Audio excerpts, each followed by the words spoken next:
Preparem seus ouvidos e suas mentes, pois o podcast mais improvisado desta galáxia está prestes a começar.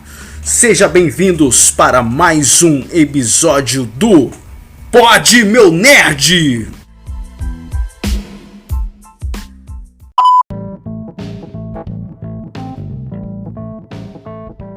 E aí, gurizada, tudo bom com vocês ou não? Maravilha! Estamos começando mais um episódio do Pod Meu Nerd, um podcast que a gente fala aí de conteúdo nerd e geek também, fala de filmes, séries, animes e tudo mais. Na bancada está aqui presente Eliezer! Se apresenta aí. E aí, pessoal, seja bem-vindo a mais um episódio e bora escutar com atenção, hein? A gente vai falar de assuntos importantes e eu tenho certeza que vocês vão gostar. Hoje, esse episódio tá muito gamer hoje, hein? Tanto que a gente vai falar sobre alguns games aí que nos surpreenderam a partir dos anos 90 até os games atuais. Mas, Eliezer, a gente não tá sozinho. Hoje, um gamer aqui vai participar da nossa bancada, hein? Quem que é esse? É o famoso Tom Games. Se apresenta aí pra nós, Tom. E aí, galera, tudo bom? Pessoal, Tom Games Brasil aqui. Geralmente, né, o pessoal tá acostumado a me ver no YouTube, na Twitch. Ó, a gente tá aqui, ó, no Spotify, invadindo aqui. Muito obrigado já. Deixa eu já agradecer pelo convite que o Eliezer me fez. Jonathan, muito obrigado por abrir esse espaço, né, para o Tom Games Brasil. E onde que a gente encontra você? E onde que a gente te encontra, Tom? Bom, ó, vocês podem me encontrar no Instagram. Então a gente tá sempre fazendo alguma coisinha lá no Instagram. Tom Games Brasil, T-O-M, Games Brasil com Z, tudo junto, Tom Games Brasil. No Instagram, TikTok tô começando a mexer, mas o meu principal é Twitch e YouTube. Então passa lá na Twitch, no YouTube. Hoje mesmo, já vou fazer minha divulgação aqui. Hoje mesmo, dia 24, a gente vai estar live à noite. E é isso aí, estamos sempre jogando tudo. Bom, vamos partir nesse momento já, começar a invadir o canal da Twitch do Tom aí, acompanhar as lives lá com ele, interagir com ele. Quais são os jogos aí que você já trouxe aí na tua live, Tom? A gente traz de tudo, mas principalmente o Resident Evil. O Resident Evil é o carro-chefe. Aí eu faço umas jogatinas de Fortnite com a galera, pra jogar todo mundo junto. Vou começar a jogar mobile agora, mas estamos todos ansiosos por Resident Evil 8. Para quem tá ouvindo aí esse podcast, a gente está nas principais plataformas de áudio: Spotify, Google Podcasts, Pocket Casts, Rádio Public, entre outras. Digitou lá POD Meu Nerd ou Pod Meu Nerd, você vai achar nós aí. Mas aí, pessoal, vocês estão preparados ou não? Preparadíssimo. Opa, preparadíssimo.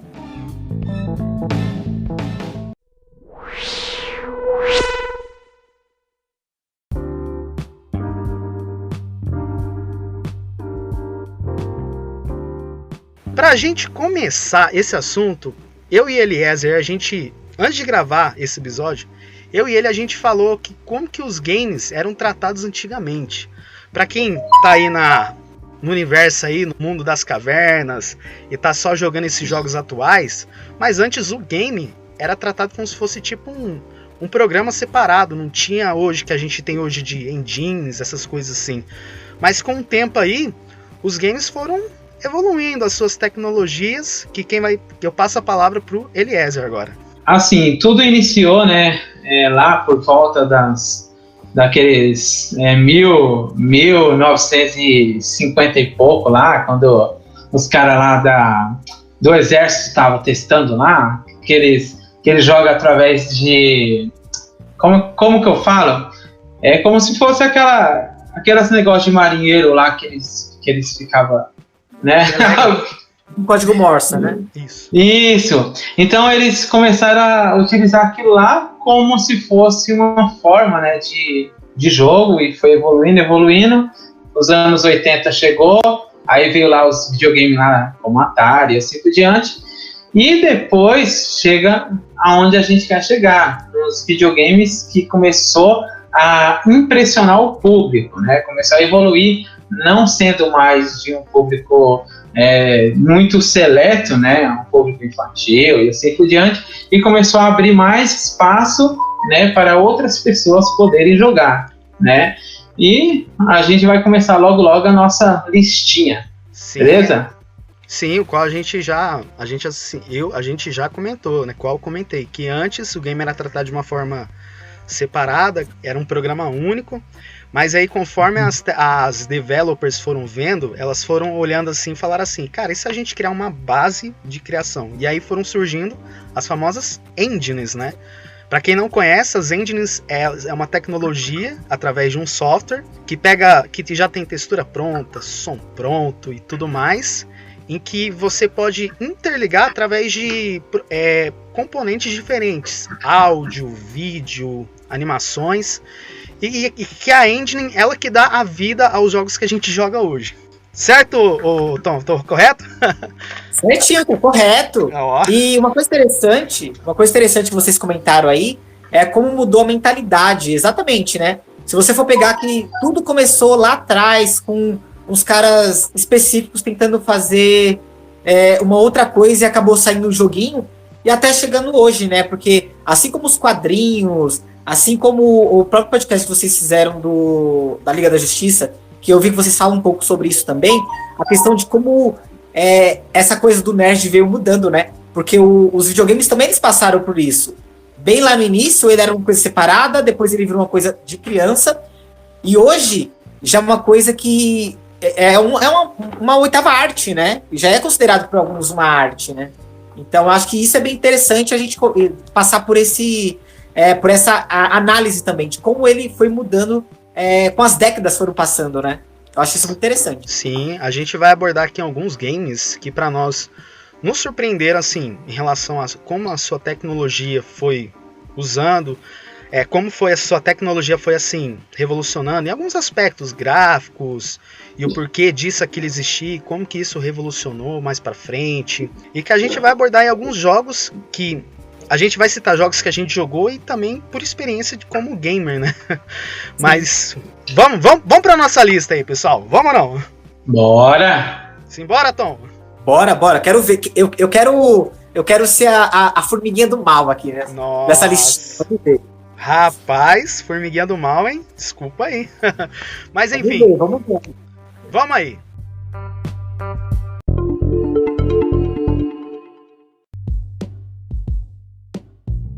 Bom, primeiro pra gente começar, aí a gente abrir os nossos jogos que a gente vai falar aqui, eu acho que quem pode abrir essa lista aí de falar que jogos começaram lá dos anos 90 até os atuais, eu passo a palavra pro nosso querido Tom aí.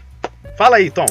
Muito obrigado. Então eu vou citar um jogo aqui, que na verdade foi o jogo que quando eu olhei, foi o jogo que fez eu realmente falar, cara, eu quero jogar videogame na minha vida, que é o Castlevania 1, o do Nintendinho.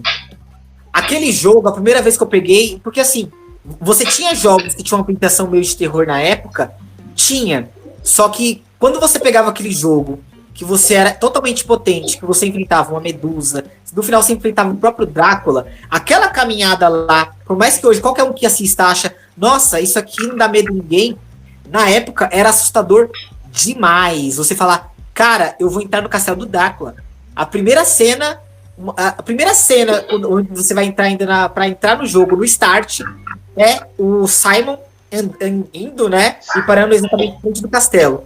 Aquilo ali pra mim, eu falei, caramba, que negócio louco, que jogo doido, Sim, o Castlevania, perdão interromper, ele sofreu ele começou com aquele jogo assim de terror, plataforma, que se movimentava pra lá e pra cá.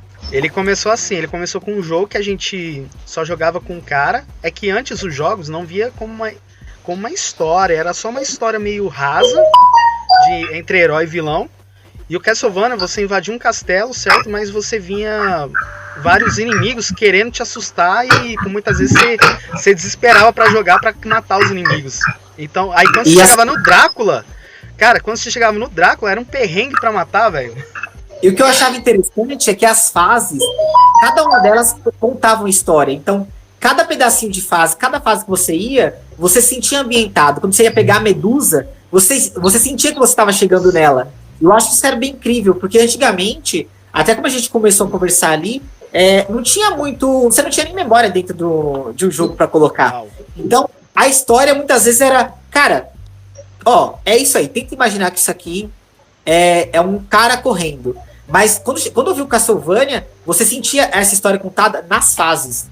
Então, isso era muito legal. É meio que o Castlevania, ele vou falar assim, ele foi um dos jogos que a gente começou a ver que o jogo começou a ter história. Porque antes, quando a gente jogava, eu não vou citar que são os developers, mas assim, quem criava era só falar assim, era só pra entreter.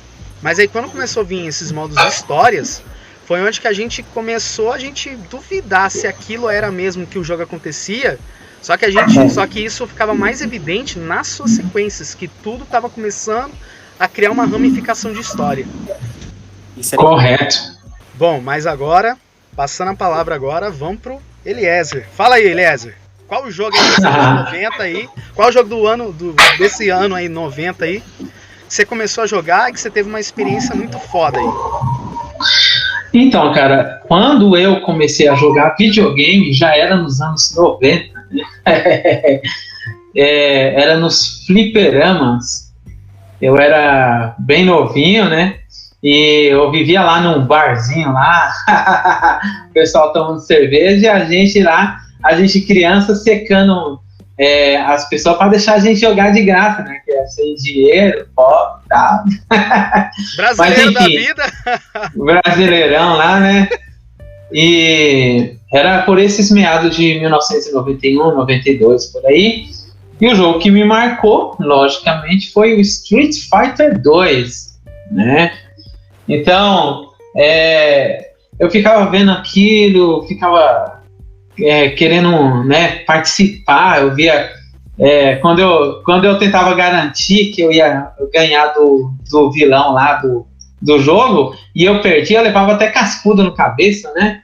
Aí o cara, que é isso, rapaz? Mas o jogo que me marcou muito, Street Fighter 2, também tem modo história, né? Que significa que tudo começou com aquele Street Fighter lá dos anos 80, que era só 2 personagens, né? E depois evoluiu para aquele Street Fighter que só tinha 4 personagens. E depois, né, foi evoluindo até o ponto que chegou onde eu comecei a jogar, que você podia escolher todos os personagens que eram disponíveis no jogo. Então me marcou bastante, né? Não sei se você jogava esse jogo. E joguei muito, hein? Joguei demais. É massa que o Street Fighter 2 ele foi uma revolução, que foi um jogo assim que marcou pra caramba jogos de luta, porque ele foi aquele jogo assim que ele começou essa parada de fazer combo aí, ele começou através de um bug, que eu não lembro se era a própria empresa que respondia, que fazia esse jogo, que você, ao apertar uma sequência de botões rapidamente, você fazia vários golpes, que isso começou como um bug mesmo. Só que aí quando eu não lembro, eu não sei qual que é a empresa, eu acho que é a Capcom, né? Perdão citar o nome assim. Mas quando começou a desenvolver esse Street Fighter, alguém falou assim, vamos pegar esse bug e jogar nesse jogo. Aí quando começou essa parada de combo, que hoje se você for pegar qualquer jogo, Mortal Kombat, qualquer plataforma. Qualquer plataforma aí, qualquer jogo de luta, tem essa parada de combo. Por quê? Foi onde que o Street Fighter 2 começou com isso aí. Então, eu sou péssimo em jogos de luta, mas a minha moderadora, minha esposinha, que me mata sempre em jogos de luta, ela também começou dessa mesma maneira, com Mortal Kombat. E é realmente isso. Eu acho que assim, os jogos, para eles terem alguma relevância, eles têm que ter mudado alguma coisa na indústria, sabe? Que nem você está contando, isso eu não sabia, dessa questão do combo inicialmente ser um bug que teve e acabou entrando, e para você ver que gera tendência. Eu acho que você acerta, né? Na verdade, se dá um tiro certeiro quando você faz isso. Sim. Quando você consegue, de alguma maneira, moldar aquilo, né? Porque hoje em dia é tão natural. Para você ver, tipo, tem jogos que também não são de luta, especificamente de luta, mas que depende de você fazer um combo. Às vezes, por exemplo, tem um RPG que você precisa ter vários combos de magias diferentes. Então, tudo isso também pode vir disso. Então, tá num lugar excelente o Street Fighter também, por isso. Assim como nasceu de um bug, né? O GTA, ele nasceu de um bug também, pra quem não... Ele nasceu assim, a empresa lá tava desenvolvendo o jogo lá, aí de repente começou a haver um próprio problema do jogo em que os inimigos, em que todo mundo assim, não sei se era inimigo, se era NPC, começava a vir atrás de você. Aí eles pegaram essa ideia de bug desse jogo e fizeram o que é hoje que a gente conhece como GTA. É massa que a gente tá querendo falar isso, mas a gente tem assunto pra conversar aí. Nossa, o que mais tem? É o que mais tem. Mas assim, o primeiro jogo assim que me marcou, que foi onde que eu considero, cara, o ápice, que foi onde que eu comecei mesmo essa jornada aí de querer buscar jogos e tudo. Cara, pra mim, o primórdio pra mim foi Doom. Que pra mim, muitos consideram o pai do FPS, né? Mas a gente sabe aí que quem é bom gamer aí, historiador da vida, existiram vários jogos de FPS, mas o que definiu o Doom, né, para que ele seja o jogo pai do FPS, é que você corria, via um monte de inimigos na sua tela e você atirava correndo. Lógico que com as suas limitações dos anos 90, você atirava reto, o inimigo lá em cima acertava o bichão lá em cima. Lógico, mas isso aí porque eram limitações. Não tinha hoje que você tem, mover a câmera de ângulos diferentes. Não, você só movia de lado, corria com o personagem e tirava. Mas por que Doom, pra mim, foi um dos jogos que teve essa revolução? Porque você corria e atirava. Tanto que hoje, nos FPS modernos, tem essa base de Doom aí. Você tem muitos inimigos ao mesmo tempo e você correr, atirar, fazer pirueta, acrobacia, um monte de coisa aí. Então por isso que eu considero assim, Doom marca assim, da indústria dos games. Não é à toa que tem várias continuações aí, mas assim, o meu favorito é o primeirão.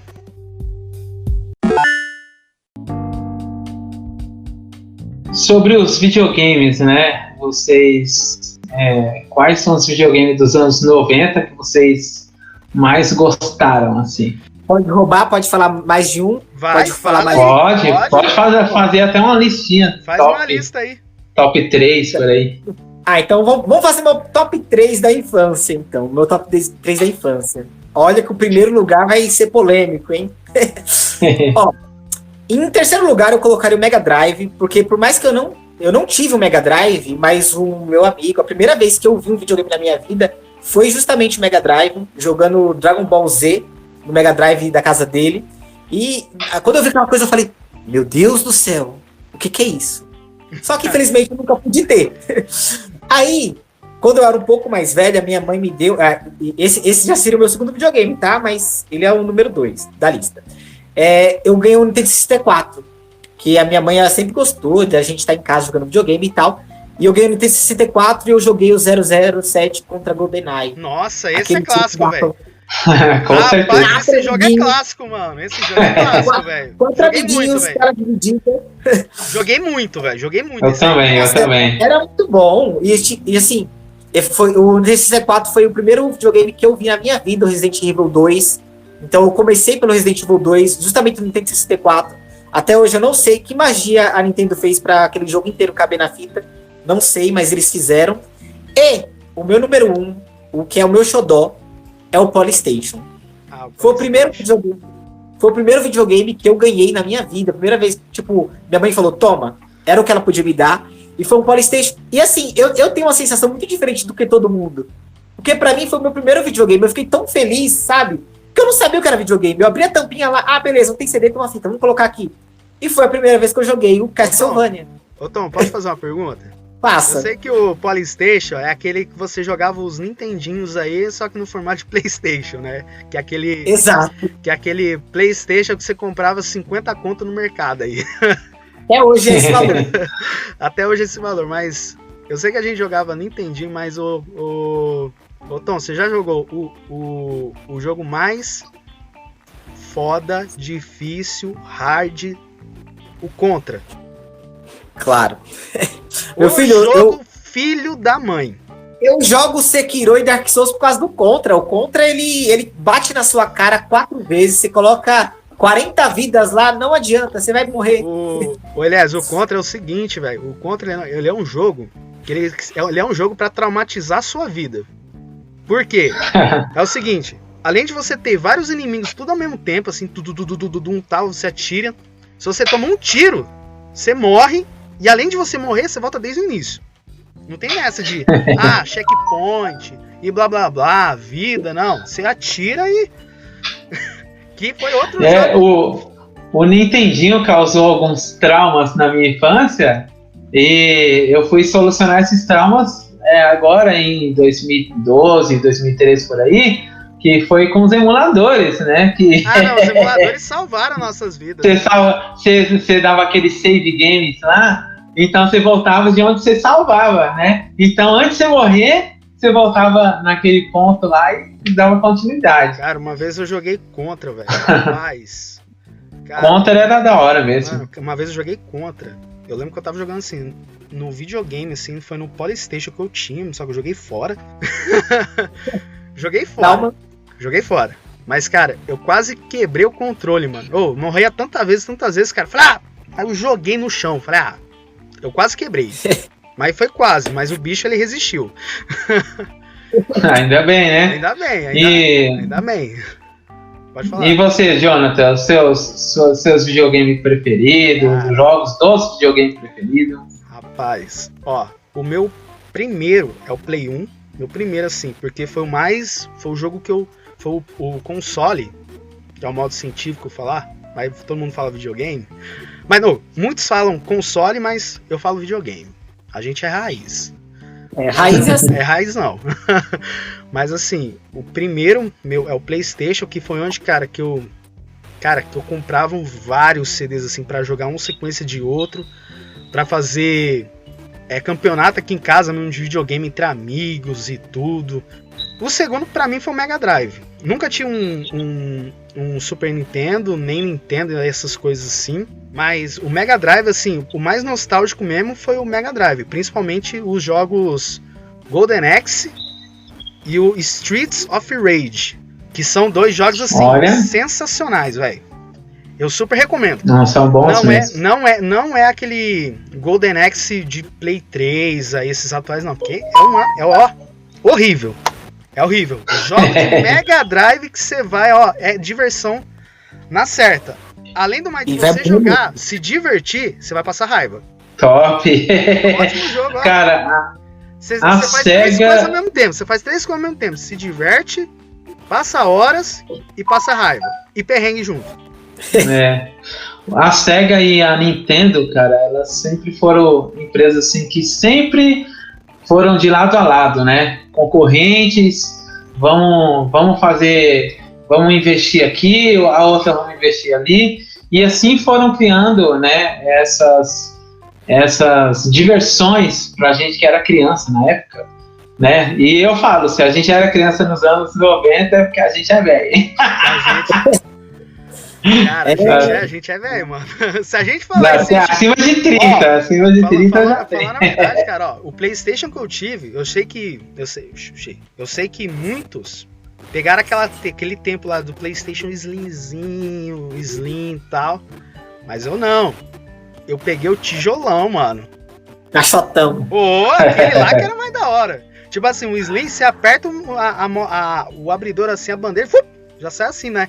O caixotão não, ele é todo parecendo um negócio, cara, parece uma nave meio louca assim, sabe? Aí você clica assim pra abrir, o negócio abre assim, ó.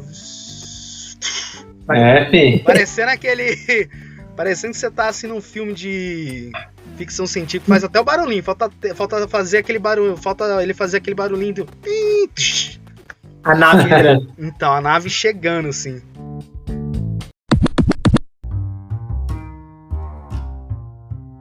Os principais jogos, assim, de Play 1 que eu já joguei, cara, eu joguei muito, velho. Joguei, tipo assim... Eu tenho um bolinho de CD até hoje, mano. Cara, eu joguei muito. Mas, assim, o jogo que eu mais curtia jogar, assim, são vários, né, que eu já joguei, mas... O jogo, assim, que me pegou de surpresa quando eu fui jogar, mano, foi o primeiro Resident Evil. Muitos começaram do 2, 3, essas coisas assim. Mas o primeiro, cara... Imagina, o primeiro game que você joga... Você não sabia... Eu acho que a gente não sabia o que era temática de zumbi. A gente tinha os filmes, só que a gente não sabia o que era zumbi. O que é um zumbi? sabe? Então, Até porque na época, a separação de jogo que tinha era jogo de esporte, jogo de navinha, jogo de lutinha e jogo de ação, né? isso. Você não tinha uma... A gente, na época, a gente não sabia que tinha jogos temáticos, né? Não, Aí você não pega tinha. Aí você vai na vendinha de seu Zé ali atrás, compra o Presidente Silver. Não faz ideia do que é o Presidente Silver, né? Porque você não sabia falar inglês, pra você era aquilo. E quando você coloca, você fala, meu, você tá O maluco. que é isso, sabe? Aí, cara, aí quando eu começo. Mano, aí quando eu comecei a jogar, mano, aí eu vi lá, mano, 4 soldados ali. Entrando numa mansão, velho. E faz ali, cara, tem coisa aí. Mano, aí quando você acha o primeiro zumbi, dá aquele close assim, rapaz, dá. Quando eu joguei, cara, eu olhava assim. Será que eu corro? Será que vai pegar ele? Uma coisa que era interessante no Resident Evil era a jogabilidade, né? Sim. Que a gente estava acostumado a jogar, tipo, num controle colocar para frente, o personagem vai para frente. Coloca para trás, o personagem vai para trás. E quando você vai jogar o Resident Evil, você tem que ficar apertado para cima para ele ir para frente. Aí você fala, caramba, mano, esse negócio é difícil de controlar. É uma mecânica totalmente antiga, né? É, mano. E uma coisa também que eu queria mencionar sobre Resident Evil foi o primeiro jogo que me causou pesadelo na vida. Não, pesadelo eu já tinha, mas não com o jogo, né? Não com o jogo. É, eu sonhei uma vez que a minha irmã virou um zumbi, cara. Aí você já pensa, não, eu fico imaginando na hora ali, cara. Se o Eliezer tivesse ali com um pé de cabra, eu acho que ele iria pegar aquelas arminhas assim de chumbinho, atirar na cabeça. Porra, não morre agora, sabe? Não, a gente fantasiava demais, mas sim, é um jogo muito marcante que eu tiro meu chapéu, cara. Cara, eu acho que O 1 e o 2. Cara, pra mim, eu considero muito a trilogia, os primeiro, o segundo e o terceiro. Porque, assim, se não me engano, foram jogos sequenciais. Pode me corrigir aí, Tom. Só foram jogos sequenciais, mas que ele era numa pegada do seguinte: você tinha muito ambiente aberto, só que você tinha uma câmera muito fixa. E o que dava mais tensão era aquele loading da porta, assim, ó, sabe? Porque você não sabia que ambiente que você ia entrar. Aí quando abria o negócio tudo aberto e tal, você, dependendo do ambiente, cara, vinha 3, 4 zumbis de uma vez só, e você tinha que pensar uma estratégia. E principalmente eu dou destaque na primeira trilogia, porque além de você ter que achar uma sala específica para salvar o jogo, olha a dificuldade. Você tinha que achar uma máquina de escrever para melhorar a situação. Você tinha que achar cartuchos da máquina de escrever. E para salvar, você não podia salvar assim qualquer hora. Não. Você tinha uma determinada quantidade de tinta para usar. Foi isso que deixava mais o jogo desafiador ainda. Exato, assim, já que vocês entraram na franquia, né, minha favorita, eu penso exatamente de você, o mesmo que você pensa, assim, nessa questão da primeira trilogia. Na verdade, a primeira trilogia, na verdade, eu considero o Resident Evil 1, o 2, o 3 e o Code Verônica, que isso é o PlayStation 2 também, que muita gente acha que o PlayStation 2 só tem Resident Evil 4 e não é, mas tem o Code Verônica também. E assim, na verdade, eles tinham, além de tudo que você falou, por exemplo, além de você ter que se preocupar com o jogo, morrer a qualquer momento, pra salvar, você tinha que salvar de uma maneira específica que o jogo queria que você salvasse. Ah, acabou o Inquirible. Desculpa, meu queridão. Ou você vai direto, ou encarrega no último save, ou... a vida. Sei lá, cara, ou você faz um madrugão aí na tua sala, corujão, e torce pra ninguém puxar a tomada do console. Exatamente. E torce. Exatamente. E assim, o que eu acho mais interessante nessa primeira trilogia, assim, eu gosto da franquia como um todo, mas eu tenho alguns problemas com 4, 5 e 6, que são problemas muito específicos, assim. Mas o que eu acho interessante, até do 4, 5 e 6, é que assim, a franquia Resident Evil, a Capcom é meio doida, ela testa as coisas no Resident Evil. Porque se você for olhar o Resident Evil 0, que lançou depois pro GameCube, Resident Evil 0 você era um Resident que eu amo, por quê? Porque você usa 2 personagens ao mesmo tempo. Você vai usar eles ao mesmo tempo. Aí você vem pro Resident Evil 1, o remake, que dependendo se você matasse o zumbi e não estourasse a cabeça ou queimasse ele ia voltar mais rápido. Aí você tem o 2 que veio com 2 campanhas. Aí você tem o 3 que veio o Grande Perseguidor, que é o Nemesis. Aí você vem com o 4, que mudou a mecânica. Agora a câmera não é fixa. Agora o Neo ele para. Em cima pra do mirar. ombro do personagem, entendeu? Exato, tudo bem. É ação pura? É, mas fez isso diferente. Aí você vê o 5 que a Capcom tentou fazer. Cara, como que seria um jogo de guerra do Resident Evil, sabe? Eu acho muito legal isso, porque assim, a Capcom ela é uma empresa muito corajosa. Porque ela ousa nos jogos dela. Aí o 7 recentemente agora é em primeira pessoa a câmera. Os caras são bem doidos. Eles não têm... Então, o que eu considero assim, como... Por que eu considero a trilogia inicial? O 4 em si eu joguei, mas assim, sabe quando você jogava só pra você passar umas horas ali e dar um sustinho de vez em quando? Era isso que eu fazia no 4. Tipo assim, Verdade. tipo assim, eu só jogava ali, passava umas horas e falava, vamos dar um sustinho. Aí vi um inimigo mais foda do jogo, que é o Regenerador. Que, cara, que é um inimigo assustador. Só que, quando não era o Regenerador que te assustava, ou era o Dr. Salvador, o da Serra, ou era o Regenerador, ou era aquele do Celular, que, cara, que você tinha que montar uma estratégia pra matar eles e tal. Então era um jogo que eu gostava pra passar as horas e dar uns sustinhos, assim. Tipo assim, sabe aquele filme de terror assim? Posso assistir um filme aí, sabe? Era o que eu enxergava assim do 4, entendeu? Então, ó, a minha visão do 4, desculpa aí, galera, que tá assistindo o podcast aí, mas a minha visão do 4 é o seguinte: o 4 é um fruto da época dele. Na época que lançou o 4, além de ser a época da pirataria mais bombando no PS2, que não tem como falar, mas foi a época que a pirataria ajudou muito, né? Principalmente o Resident Evil 4. Mas é um fruto da sua época. A época que o pessoal queria Kick Time Event, por causa do Resident Evil, do God of War, né? Então eles queriam apertar botão na tela, não ser tão punitivo, que eu acho que o maior defeito do 4 é que o 4 ele te dá muita munição. E um jogo de survival, que é o Resident Evil, que é a trilogia clássica, e o 7 veio com isso, é assim, cara, cuidado, vai acabar a munição e você não vai passar. O 4 não. Tô acabando munição aqui. Beleza, o mercado tá ali, eu compro uma arma nova e começo a dropar a arma dele, entendeu? Então eu acho que o 4 foi... Todo mundo fala mal do 6, mas o 4 foi o início, sabe? O 4 foi onde mudou.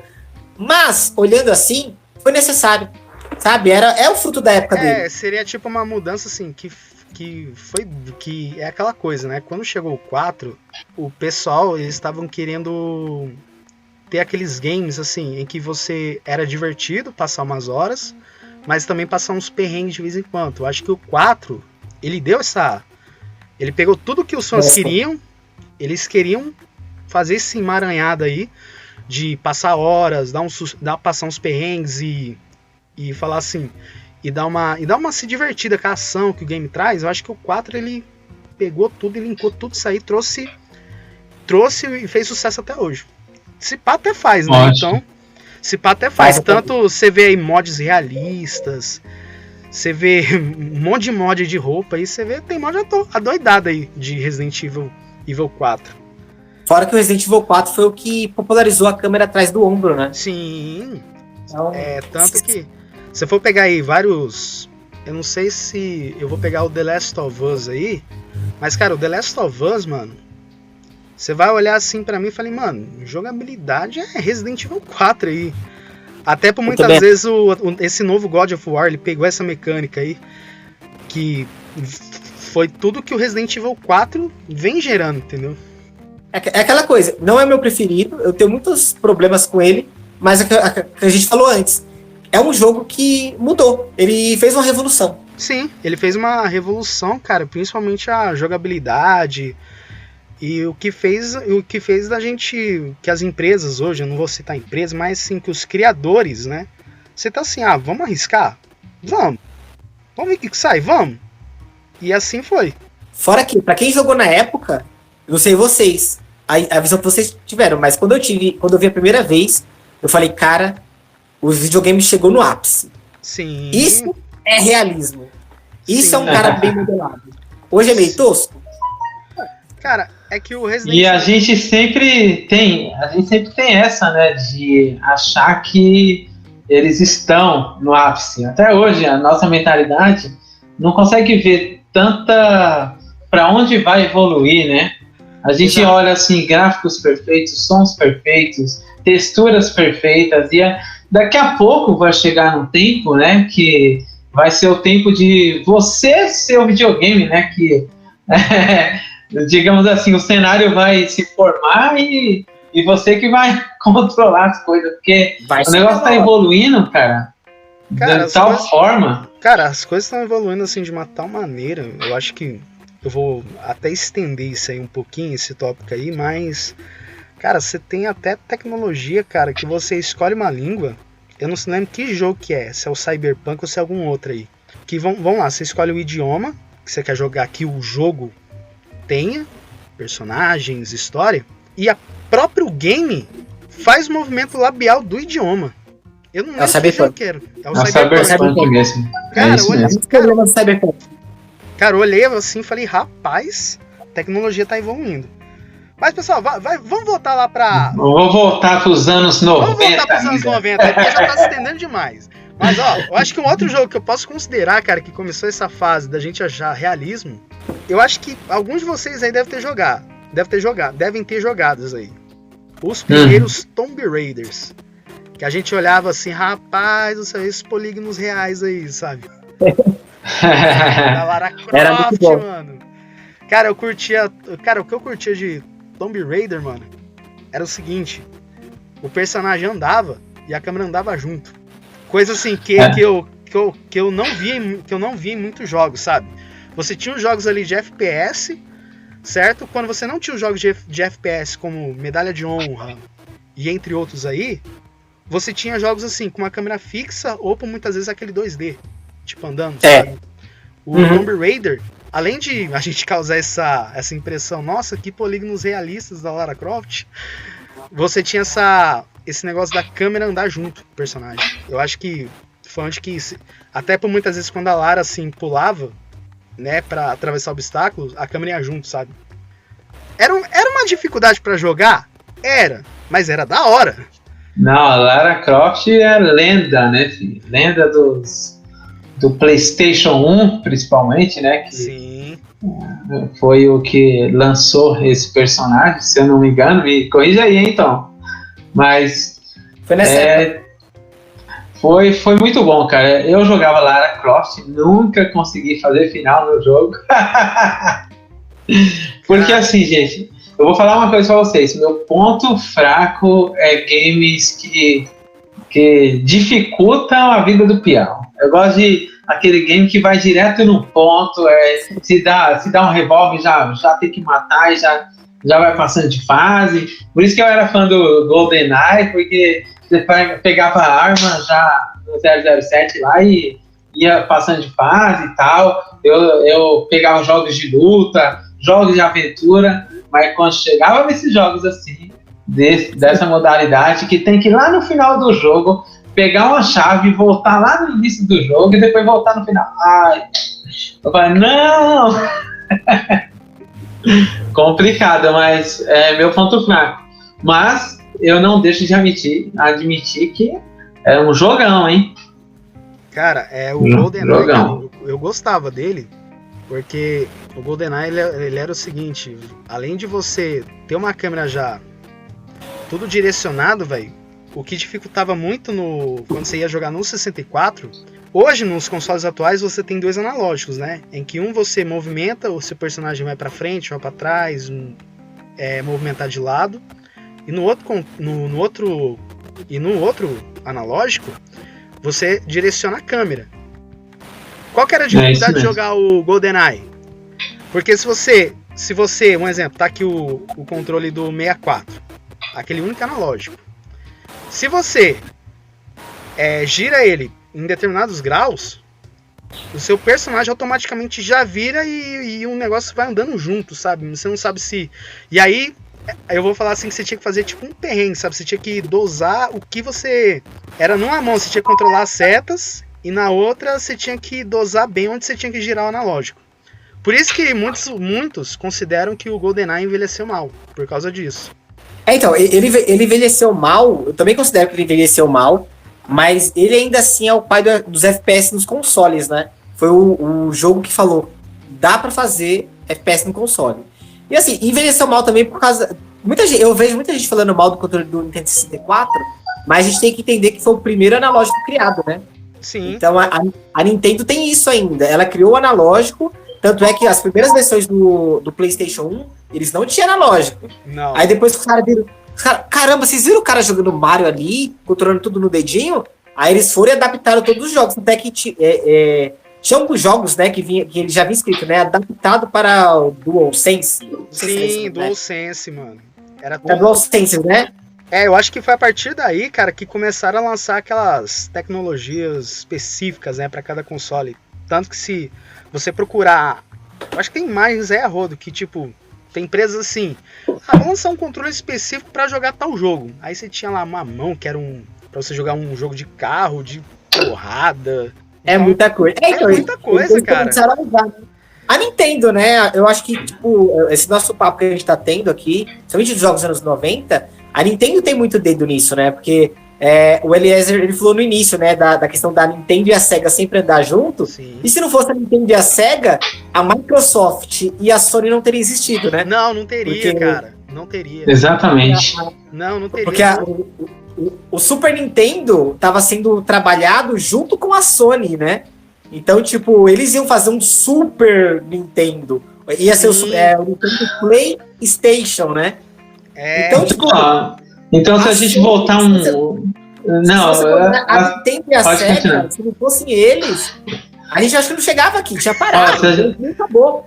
Se a gente voltar um pouquinho, né, você coloca lá o Atari como um videogame único, né, e sem concorrente nenhum, anos 80, por aí.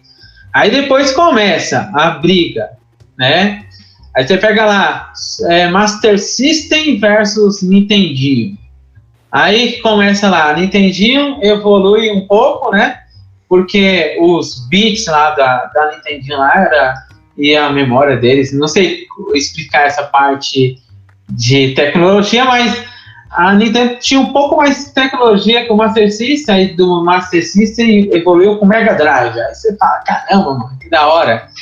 Aí vai evoluindo, aí evolui pro Super Nintendo, aí vem lá a SEGA e fala assim, não, calma aí, vamos evoluir esse trem aqui.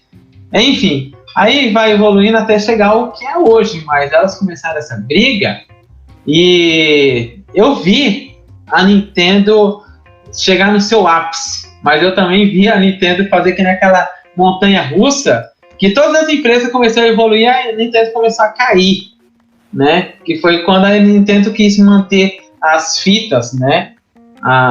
Os cartuchos, vamos dizer, e as outras empresas começaram a evoluir na tecnologia, né?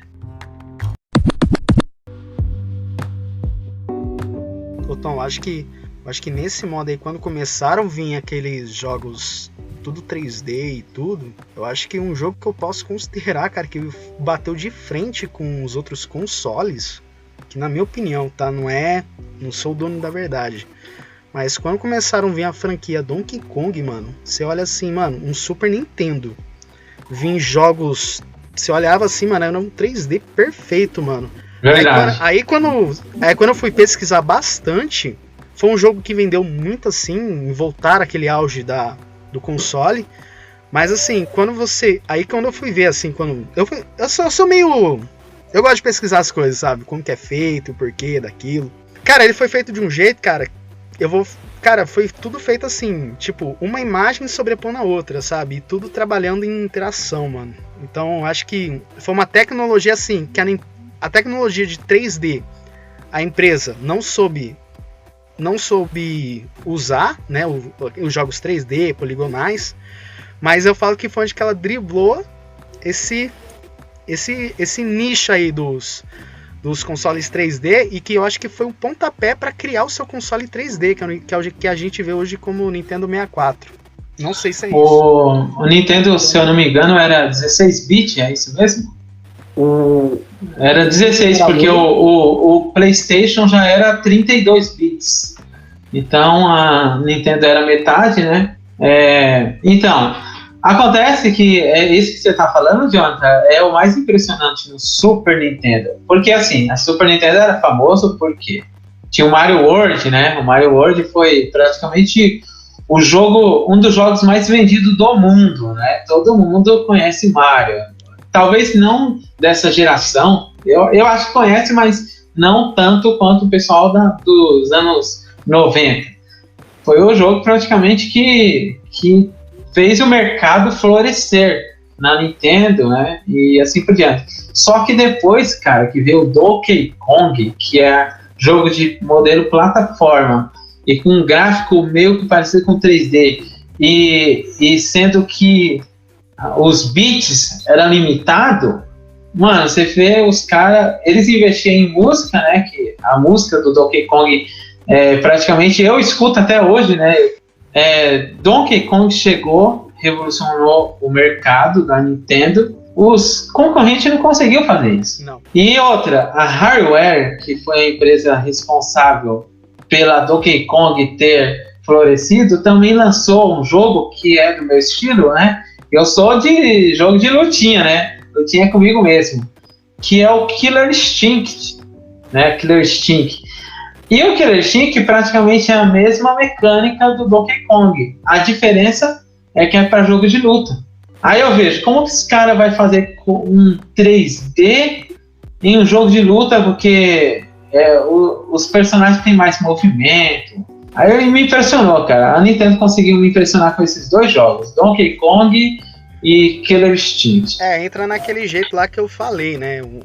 Tipo, esse 3D, eles são assim, pra que driblar a regra do console, tipo, são várias imagens, tudo o que a gente chama de chapado, certo? Chapado numa só. Só que o jeito que foi feito, você olhava assim, parecia um 3D, sabe? Mas não, era tipo, são várias imagens, uma sobreposta na outra. Só que o jeito que tava fazendo, aí o que eles faziam? Eles iam meio que, aquele negócio, tipo frame a frame, sabe? Era como se fosse um frame a frame, mas tipo tudo num sistema automático que girava e que você controlava.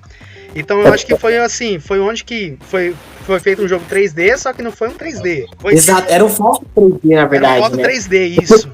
Ainda assim era um 2D, só que eles conseguiram preencher tanto. Se não me engano, eles gravavam 2D primeiro, todos os movimentos. Sim. E depois você jogava com esses movimentos pré-gravados.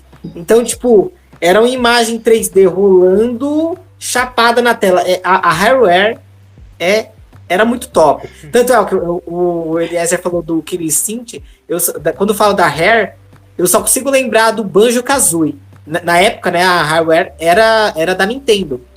Eles não faziam parte da Nintendo, mas a Nintendo que pediu pra eles fazerem o jogo. Até que o Donkey Kong, a Nintendo que pediu, mas eles que fizeram. E eu só consigo lembrar do Banjo-Kazooie, porque o Nintendo 64 lançou com o Super Mario 64, que todo mundo falava, caramba, que jogo poligonal é esse, que doido. E a câmera meio travada, aí a Rare olha assim e fala, é isso, Nintendo, vocês fazem? Pera aí que eu vou fazer um melhor. E lançaram o Banjo-Kazooie. Meu, se você pegar aquele jogo até hoje pra jogar, você fala, cara, é doido. Isso aqui fenomenal. Isso aqui é o Super Mario 64 melhorado em tudo quanto é ângulo, sabe? É muito doido. Bom, eu acho que de anos 90, cara, que uma saga assim, que eu acho que a gente já pode finalizar e passar transições já de ano, cara, eu acho que um jogo que... vou dar menções, assim, vou dar uma menção a principalmente uma saga, cara. É a saga Mega Man, mano, porque o primeiro jogo, cara, eu vou falar assim, que era o jogo mais impossível de se zerar. Começou lá no Nintendinho, certo? Aí depois, conforme suas sequências, eu falo que o jogo foi facilitando pra nós. Porque se você É o jogo que eu falei que eu burlava, lembra? Do Save Games? Pra mim salvar, eu tive que salvar no computador. Bom, eu falo que o Mega Man, o primeirão, né? Porque a ideia dele era tipo um pedra, papel e tesoura, que um ganhava do outro. Só que nesse caso, você pegava as armas dos seus inimigos. Mas eu dou ênfase no primeiro, cara, porque o primeiro eu considero como o jogo mais impossível. Se você for jogar o primeiro hoje, cara, pra passar raiva eu recomendo. Mas é que os jogos da época eram assim também, né? Sim. Como eles eram mais curtos também, eles tinham que deixar você mais tempo ali morrendo. Porém, isso fazia da gente ter mais habilidade. Porque eu acho que quando a gente tá nessa parte da transição dos anos 90 para os anos 2000, a gente vai entrar nesse detalhezinho aí. Sim. Que incomoda um pouco hoje. Que eu atualmente, nada contra, assim, eu acho que se a gente tem hoje dificuldade de games, eu acho que mesmo você jogando assim na difícil, eu não sou o dono da verdade, mas eu fui pegar alguns jogos aí meio atuais, sabe, mesmo você jogando na difícil, eu não percebi tanta dificuldade. Eu acho exatamente isso, é porque assim, infelizmente, hoje em dia a gente tá numa época que a gente tem muita informação que a gente não tinha antigamente. Antigamente, a gente ia saber um segredo que ou era seu vizinho e você falava, ó, Tom, se você fechar o Castlevania fazendo isso, vai abrir um castelo novo, castelo invertido. Ou alguém falava pra você, ou você via em revista. Hoje em dia, o jogo lança hoje, o cara, ele morreu 3 vezes, ele vai lá no tutorial do youtuber favorito dele, vê como que o cara passou pra imitar. Então, hoje em dia também as pessoas elas não querem ter mais a experiência, sabe? Tipo, você citou Contra no começo. Cara, a gente tinha o Contra pra jogar. Então, ou você vai aprender a jogar esse negócio, ou você não vai jogar ele nunca mais. Hoje em dia, os jogos eles são tão facilitados que, por exemplo, quando sai o Cuphead ou Sekiro ou Dark Souls, o pessoal fica doido. Porque fala, ó, revolucionou a indústria. Não é que revolucionou, é o jogo que falou assim, cara, eu sou difícil, você vai me jogar? Não vai, beleza, passa pra outro, não é pra você. E pode falar, é assim, tipo, só comentando que o que acontece assim que eu percebo, né, é a questão de ampliar os ambientes, né? O que acontece? Eu vou voltar de novo nos anos 80. Eles pegavam os ambientes que eram ambientes pequenos. Então, jogos, né? Eles tinham pequenos ambientes pequenos e que para você morrer era fácil, mas para você tentar de novo e tentar, você conseguia decifrar os padrões. Aí vem os anos 90 que começa a ampliar os ambientes. Mesmo assim, você consegue decifrar os padrões, mas é um pouco mais difícil. Só que eles foram estendendo, digamos assim, estendendo o mapa, né? Que começou a tornar um pouco difícil você morrer e começar tudo de novo. Então, uma coisa compensa na outra. O ambiente hoje, né? Se você pegar o mapa hoje, os jogos são de mapa aberto, né? Tem poucos jogos sim que os mapas são fechados, mas a grande parte dos jogos que estão surgindo vindo, né? Partindo do princípio do GTA, o mapa é aberto, né? É muito grande. Agora imagina você morre lá e tem que começar tudo do zero. Então mas né? Aí que tá um ponto, ó. Recomendação, jogue Contra. Joga Contra. Se você zerar Contra, coloca todo o jogo no hard que você vai zerar. Só que aí tem um ponto nisso aí que você falou. Por exemplo, pra arrumar isso, eles criaram checkpoints. Então eles já acertaram esse negócio de você não precisar voltar lá do começo. Então eles criaram checkpoints. Só que, por exemplo, eu fui jogar um tempo atrás o Uncharted 4. Todo mundo falava, joga o Uncharted 4. Fui lá e coloquei o Uncharted 4. Aí ele falou assim, quer desativar as dicas? Eu falei, quero. É um puzzle que eu vou fazer, eu quero pelo menos pensar, né? Aí beleza. Aí eu te juro, eu fiquei 2 minutos assim, rodando e elaborando, né? Esse puzzle se resolve como? Aí o cara que tá do lado fala. O NPC que tá do meu lado fala. Aí eu falei, gente. Aí eu fui lá, eu voltei, conferi se tava desligado. Aí o que eu percebi? Nesse meio tempo, antes dele falar, a câmera fica frisando onde você tem que resolver. Sabe? Então, na verdade, o que eu acho que hoje em dia os jogos também, eles estão querendo ser muito democráticos demais, sabe? Por exemplo, ó, se você gosta de um filme de terror, o cara que faz filme de terror, ele não precisa tirar o fantasma só porque você tem medo de fantasma. Cara, não assiste um filme de fantasma. Acabou. Você não gosta de terror? Não vai. Hoje em dia, os jogos eles estão querendo ser, pra vender mais, né? Isso é o mal da indústria. Tipo, a gente tem que vender pra todo mundo. Então, vamos facilitar isso aqui, porque todo mundo vai zerar, sabe? E eu acho que é isso que é o mal de hoje em dia. E não só nos games, tá? Em tudo hoje é assim. A gente tá numa fase da militância e tal. Eu acho que todo mundo tem que ir, sim, atrás dos seus direitos. Mas, por exemplo, se eu não me sinto bem do outro lado da rua, é só eu não ir lá, entendeu? Então, os jogos hoje em dia, eles estão muito assim. Eles estão fáceis para que todo mundo possa pegar, zerar e, ó, maravilha. Sim, concordo. E inclusive, eu indico um filme, né, para quem gosta de games e quer conhecer um pouco dos anos 90, assiste Pixels. Ótimo né? filme, ótimo filme.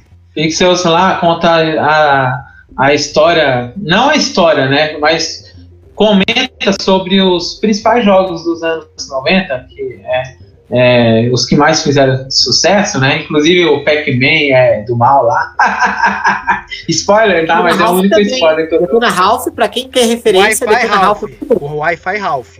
Não é o Wi-Fi Ralph. O Wi-Fi Ralph, cara, tipo assim, já vou dar spoiler do filme.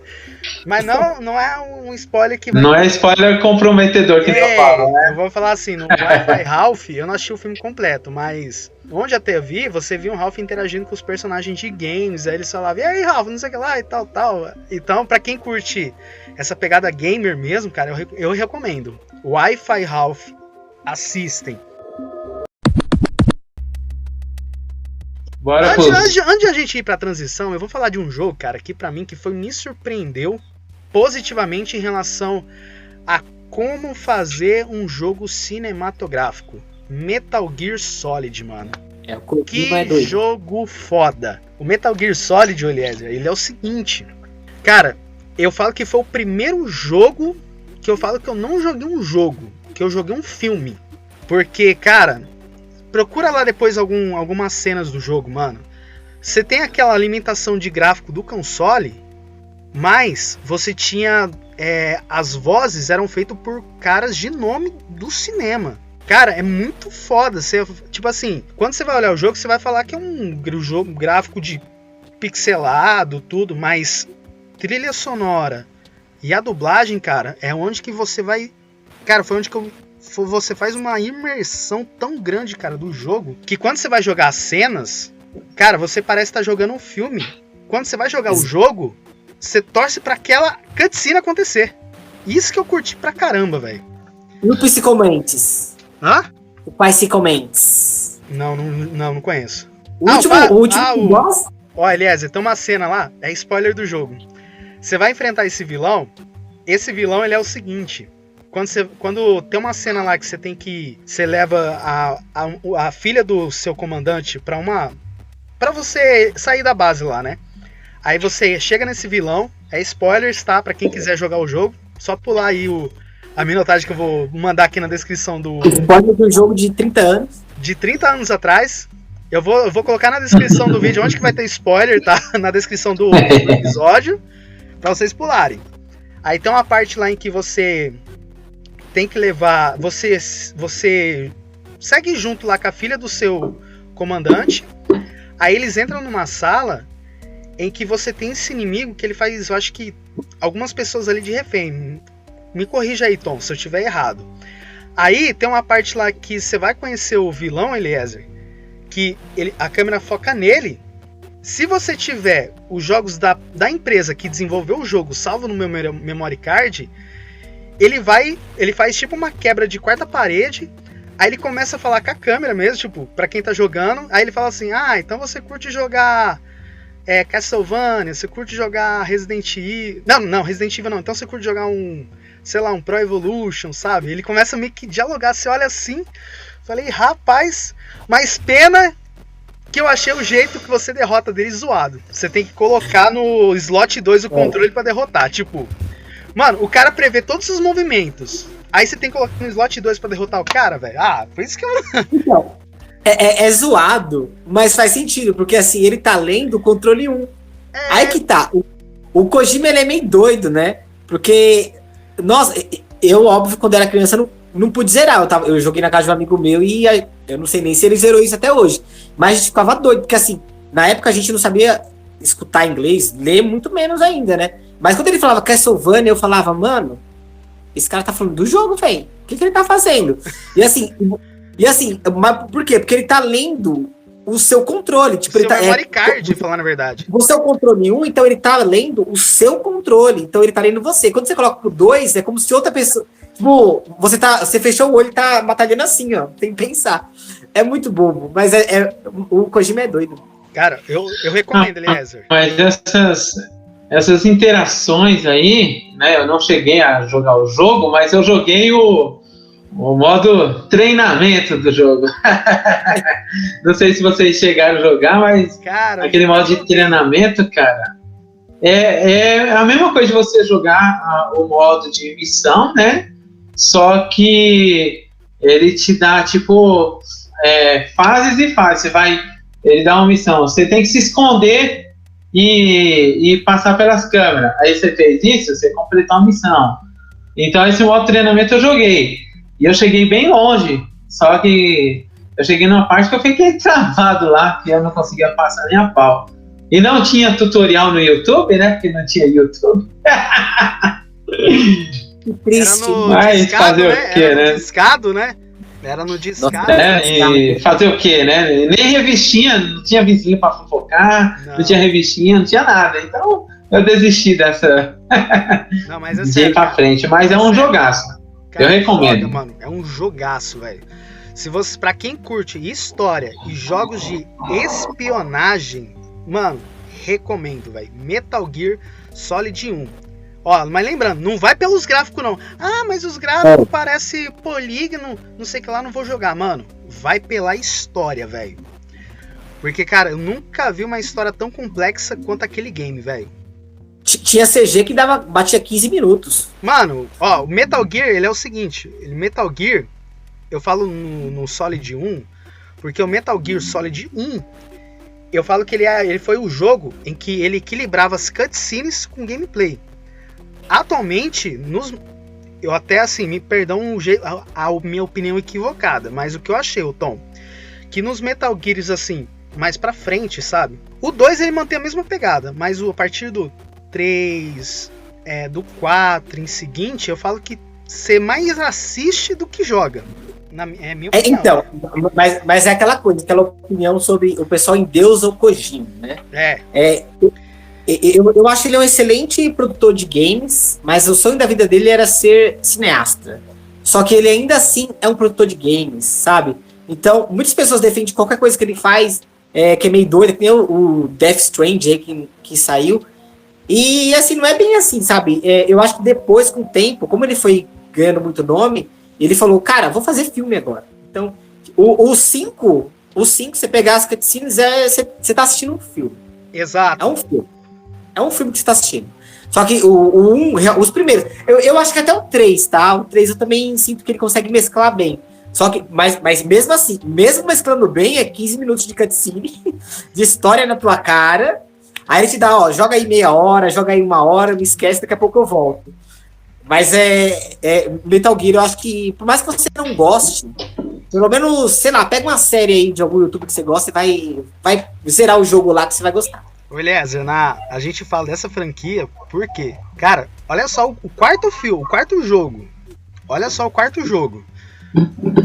O quarto jogo, mano, eu falo que é o jogo, assim, que você mais assiste do que joga. Porque, mano, você tem as cutscenes, certo? Mas eu falo que pra mim foi as maiores cutscenes tá nesse game. Por quê? Cada cutscene, cara, 20 minutos cada. E aí a cutscene final são 90 minutos. Ou Uau. seja, a última cutscene, mano, é um filme. E detalhe, a gente fala cutscene, o pessoal acha, é umas explosões aqui atrás. É gente falando. É gente falando, tá? Exato.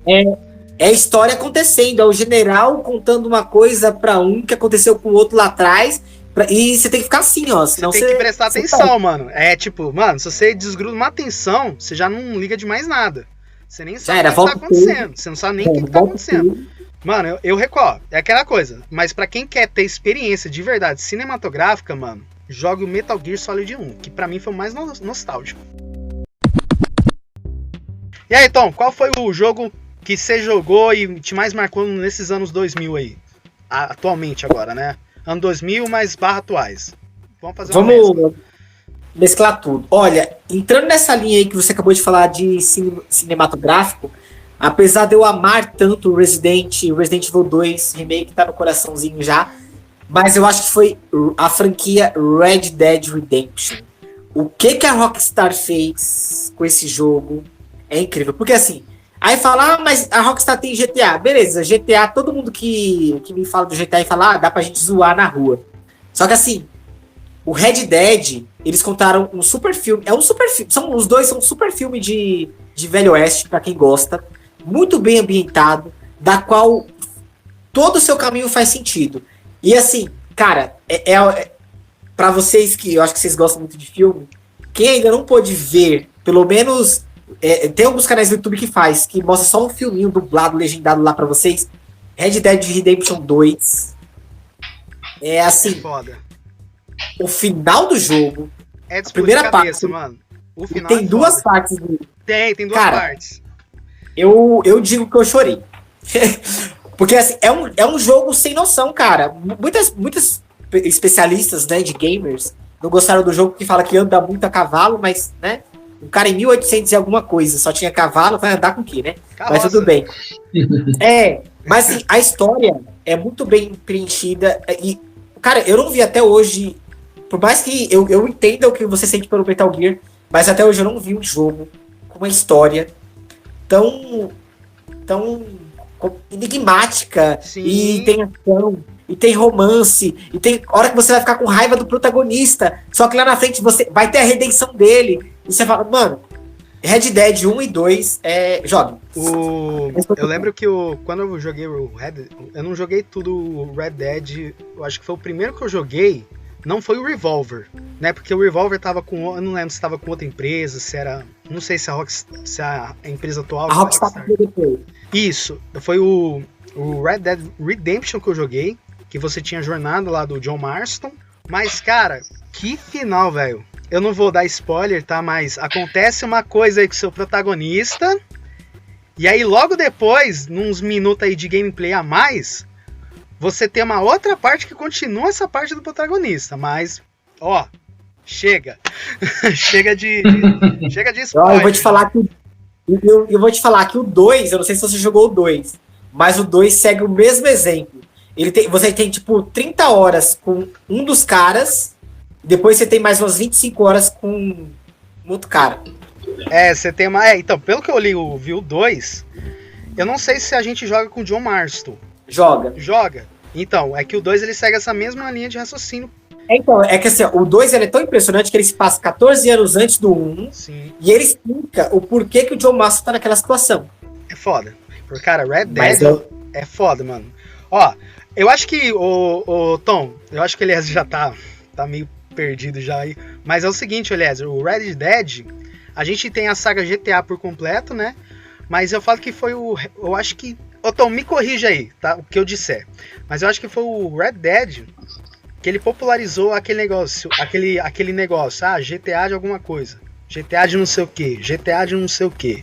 Aí muita gente fala assim, quando vai jogar o Red Dead, principalmente, eu acho que é o Redemption, muita gente fala assim, é GTA de faroeste, é GTA de não sei o quê. E assim, as músicas, todas, o 1 e o 2, cada música é composta para aquele personagem, para aquele tema. Cara, no 2 tem uma hora assim, não é spoiler que compromete. Acontece alguma coisa com um dos protagonistas, porque tem dois, vai acontecer alguma coisa com um dos dois. E a música, e é engraçado que assim, enquanto ele tá super bem, e você tipo, tá só roubando, você é só um ladrão, a trilha te acompanha de um jeito, aí quando dá uma virada na história, a trilha começa a ficar lá embaixo. Aí tipo, vem um cara cantando bem baixinho. Cara, você vai fazendo uma missão com ele, eu fiz uma missão com ele que eu falei, eu tinha que pausar o jogo e falar, peraí, deixa eu tomar uma água, que eu vou chorar. Vai acontecer alguma coisa assim. E assim, eu acho que tudo aquilo que a gente tava falando dos anos 90 trouxe pra isso, sabe? Chegou aqui. Porque que nem eu falei no começo, do mesmo jeito que os quadrinhos hoje viraram uma cultura pop, né? Que antigamente quadrinho era coisa de nerd, e se você curte quadrinho, você é um gordo nerd com óculos e acabou. E hoje em dia não é mais isso, né? Você vê que tipo mudou. E os games de lá pra cá também viraram a mesma coisa, né? Hoje em dia, tipo, o Neymar joga videogame, sabe? Tipo, não tá mais aquela coisa que o videogame é pra criança e acabou. E pelo contrário, os videogames hoje traz tanta carga emocional junto deles que é uma coisa de louco. Verdade. É foda.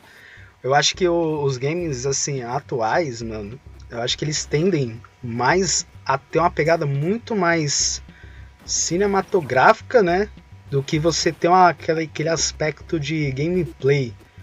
Eu, às vezes, assim, eu pego um jogo, assim, pra jogar mesmo, eu me incomodo um pouco, eu assisti bastante cutscene do que jogar, entendeu? Então, mas eu acho que os games, eles já estão tendo essa tendência, ó, excelente trocadilho. Mas ele já tem essa tendência aí de fazer um jogo mais cinematográfico. Eu acho que um jogo assim, que ele consegue mesclar muito bem isso, é o Outlast, mano, na minha opinião, tá? Eu não sei se já tem jogos, ô Tom, que ele faz isso. Vamos lá, você mescla assim, você tá jogando uma determinada fase e de repente você entra no meio de uma cutscene assim, que te envolve assim, junto com o seu protagonista, mas você não sabe se é cutscene, se é um jogo. Então acho que o Outlast, ele traz isso. Que eu acho que não é à toa que o Resident Evil 7 ele deu vou falar assim, uma sugadinha do Outlast ali e deu essa mesclada aí. Mas eu falo que nisso, o Outlast ele soube encaixar muito bem. Porque você joga ali em primeira pessoa, e na própria visão de câmera pessoa, você não tem uma cutscene que corta para um personagem de corpo inteiro, não. Eles já vão lá, você entrou numa fase, e a cutscene já entra junto, você não sabe se joga, se aperta controle, você não sabe em que momento que joga. É o caso do God of War. O último God of War que saiu, a gameplay toda não tem um corte de câmera. Não existe um corte de câmera. A câmera vai estar sempre atrás do Kratos, ela vai fazer a rotação dele, mas nunca vai cortar, sabe? Tipo, o Kratos tá aqui, cortou a câmera, tipo, apagou tudo e vem outra imagem. O jogo inteiro é uma câmera, sabe? Tipo, a câmera vem e você vê ela te rodeando assim, mas ela não corta. Os jogos hoje entraram num patamar, assim, né, diferente. Exatamente. Tecnicamente, lógico que o jogo de 2021 vai ser superior a um jogo de 1990. Mas é que você falou, a questão, às vezes, eles não sabem mesclar muito isso, sabe? Eles querem mostrar tanta inovação, isso, daquilo. Olha o que o nosso jogo faz, que acaba deixando você meio engessado, sabe? Às vezes você quer falar assim, cara, deixa eu jogar, beleza. Eu quero ir ali, aquela porta, eu tô vendo que aquela porta ali dá pra entrar, deixa eu ir lá. Não, você não pode agora, porque eu tô te explicando. Então, eu acho que a maior diferença dos jogos que a gente tinha antigamente pra hoje é isso. Porque antigamente você chegava, soprou a fita, colocou, ligou, pronto. Tô aqui, do meu cavalo, andando, vou matar alguém, pronto, acabou. Hoje em dia, não. Você vai lá, coloca o CD, aí fica. Tá, vamos assistir um pouquinho agora, como o cara chegou nessa cidade. E tem hora que realmente você quer, cara, eu quero jogar, sabe? Uhum. Então, o que acontece nessa de, voltando um pouquinho atrás, que o CG, né, que eles utilizavam muito para fazer as introduções, sumia, que nem você falou, né? O jogo tá passando, fica escuro e entra o filminho. Aí beleza. Nessa de não ter corte, né, da câmera tá o tempo todo no personagem, não dá para você, por exemplo, você aperta um botão e você pula, né? Porque vai da ansiedade da pessoa que tá jogando. Mas tem pessoas que ela gosta da gameplay, ela não gosta muito ela não quer saber muito da história em si, ela quer ir pra ação, né? E tem outras que quer saber tudo, que é todo, né? Só que assim, não é opcional. Os jogos de hoje te oferecem aquela proposta, e se você for uma pessoa que não gosta disso, simplesmente você não vai jogar, ou se você vai jogar, você tem que engolir seco e assiste, porque é mais ou menos isso aí, né? Bom, eu falo que os jogos atuais, né? Eu falo que quando começou esse negócio de cutscene, mano, eu acho que nos jogos de antes você não podia pular. Não lembro. Me corrija aí, Tom. Mas assim... Alguns podiam, mas a maioria não. Alguns podiam, mas algumas não. Eu não lembro se foi num dos Final Fantasy aí, cara, que eu tinha que assistir uma cutscene enorme, que era o inimigo, e não sei o que lá e tal, pra depois ir pro X1. Aí eu falei, aí nisso você já não sabe... Aí você já não sabe o que é bom pro inimigo, como derrotar ele, porque explicava lá na cutscene, sabe? Aí... E quando você morria, tem que ver a cutscene toda de novo? E o quê? Quando você morre, tem que ver a cutscene toda de novo. Aí sabe o que eu fazia com o jogo? Trocava. Eu também. São design, né? Às vezes eles querem mostrar tanta coisa na sua cara. Assim, os jogos ainda são só uma maneira de se divertir, sabe? É o que eu sempre falo lá no meu canal quando a gente tá fazendo live e tal. É isso, gente, o jogo tem que estar te divertindo. A partir do momento que ele parou de te divertir, que tá errado alguma coisa. Só que os jogos também, a gente tá entrando nos jogos, por exemplo, eu não sou muito ligado em filmes e tal, mas eu acho que vocês são mais, né? Eu vi o podcast de vocês lá falando do Syndicate, né? E eu falei, caramba, os caras entendem pra caramba. E, assim, em filmes, eu vejo isso hoje, né? Você tem um filme de terror, mas você tem um filme de terror / outra coisa, sabe? Então, tipo, dentro do próprio estilo tem vários subgêneros dentro, sabe? E os jogos estão na hora também de começar a ter isso, sabe? Hoje em dia, por exemplo, o pessoal vende o cara da loja. Eu fui na loja esses dias, o cara falou assim, tem um jogo de terror aqui, Resident Evil. Aí eu quase falei pra ele, meu querido, Resident Evil é survival horror, não é terror. Mas aí, tipo, tava um monte de jogo, não tem nada a ver com terror, tudo junto com terror. Por quê? Porque não tem essa subdivisão. Aí, por exemplo, tem jogos de história. Então, pra quem gosta de história, ó, é esse jogo aqui, sabe? Os jogos, eles estão precisando chegar nessa parte. O Oscar já tem isso hoje em dia, né? Tem muita subdivisão. É um filme de comédia, mas é uma comédia, drama... Comédia romântica, né? Enfim. Isso, entendeu? Aí, por exemplo, o cara já sabe que ali é uma comédia romântica. Ele sabe que vai ter um romance lá e tal. Mas vai ser tudo engraçado. Não é só um filme de comédia besterol, sabe? Eu acho que a própria indústria de videogame hoje precisa mesclar isso, sabe? Cara, qual que é o jogo que a gente tá vendendo, sabe? Às vezes parece que os caras não sabem que jogo eles estão vendendo. E, tipo, eles falam, esse jogo aqui é um RPG. Aí o cara vai lá e pega e fala, cara, isso aqui não é um RPG. Eu não tô evoluindo meu personagem. Só porque eu subo nível, isso não quer dizer que é um RPG, sabe? Eu acho que esse é o problema também dessa geração. Sim, eu acho que é aquele problema de um exemplo. Às vezes tem aquela visão assim, tem que ganhar, tem que vender, porque isso aqui lucra. Essa marca aqui vende. Mas... Hã? Resident Evil 3 Remake. Não, isso aí nem me fala. Não, isso aí eu... E principalmente, nem me fala. Nem me fala, porque, cara, quando eu peguei pra jogar, eu falei, meu Deus. Mas enfim. Enfim, eu acho que atualmente, cara, a gente tá... Eu não sei se atualmente, ou se já tinha essa fase que as empresas hoje, principalmente numa aí que produz aí uma saga chamada Assassin's Creed, que eu não vou citar o nome da empresa pra não dar um belzinho, né? Mas, assim, tem empresas que tem aquele pensamento, vamos vender tal jogo porque essa porra vende. Vamos fazer uma história meio aleatória porque vende.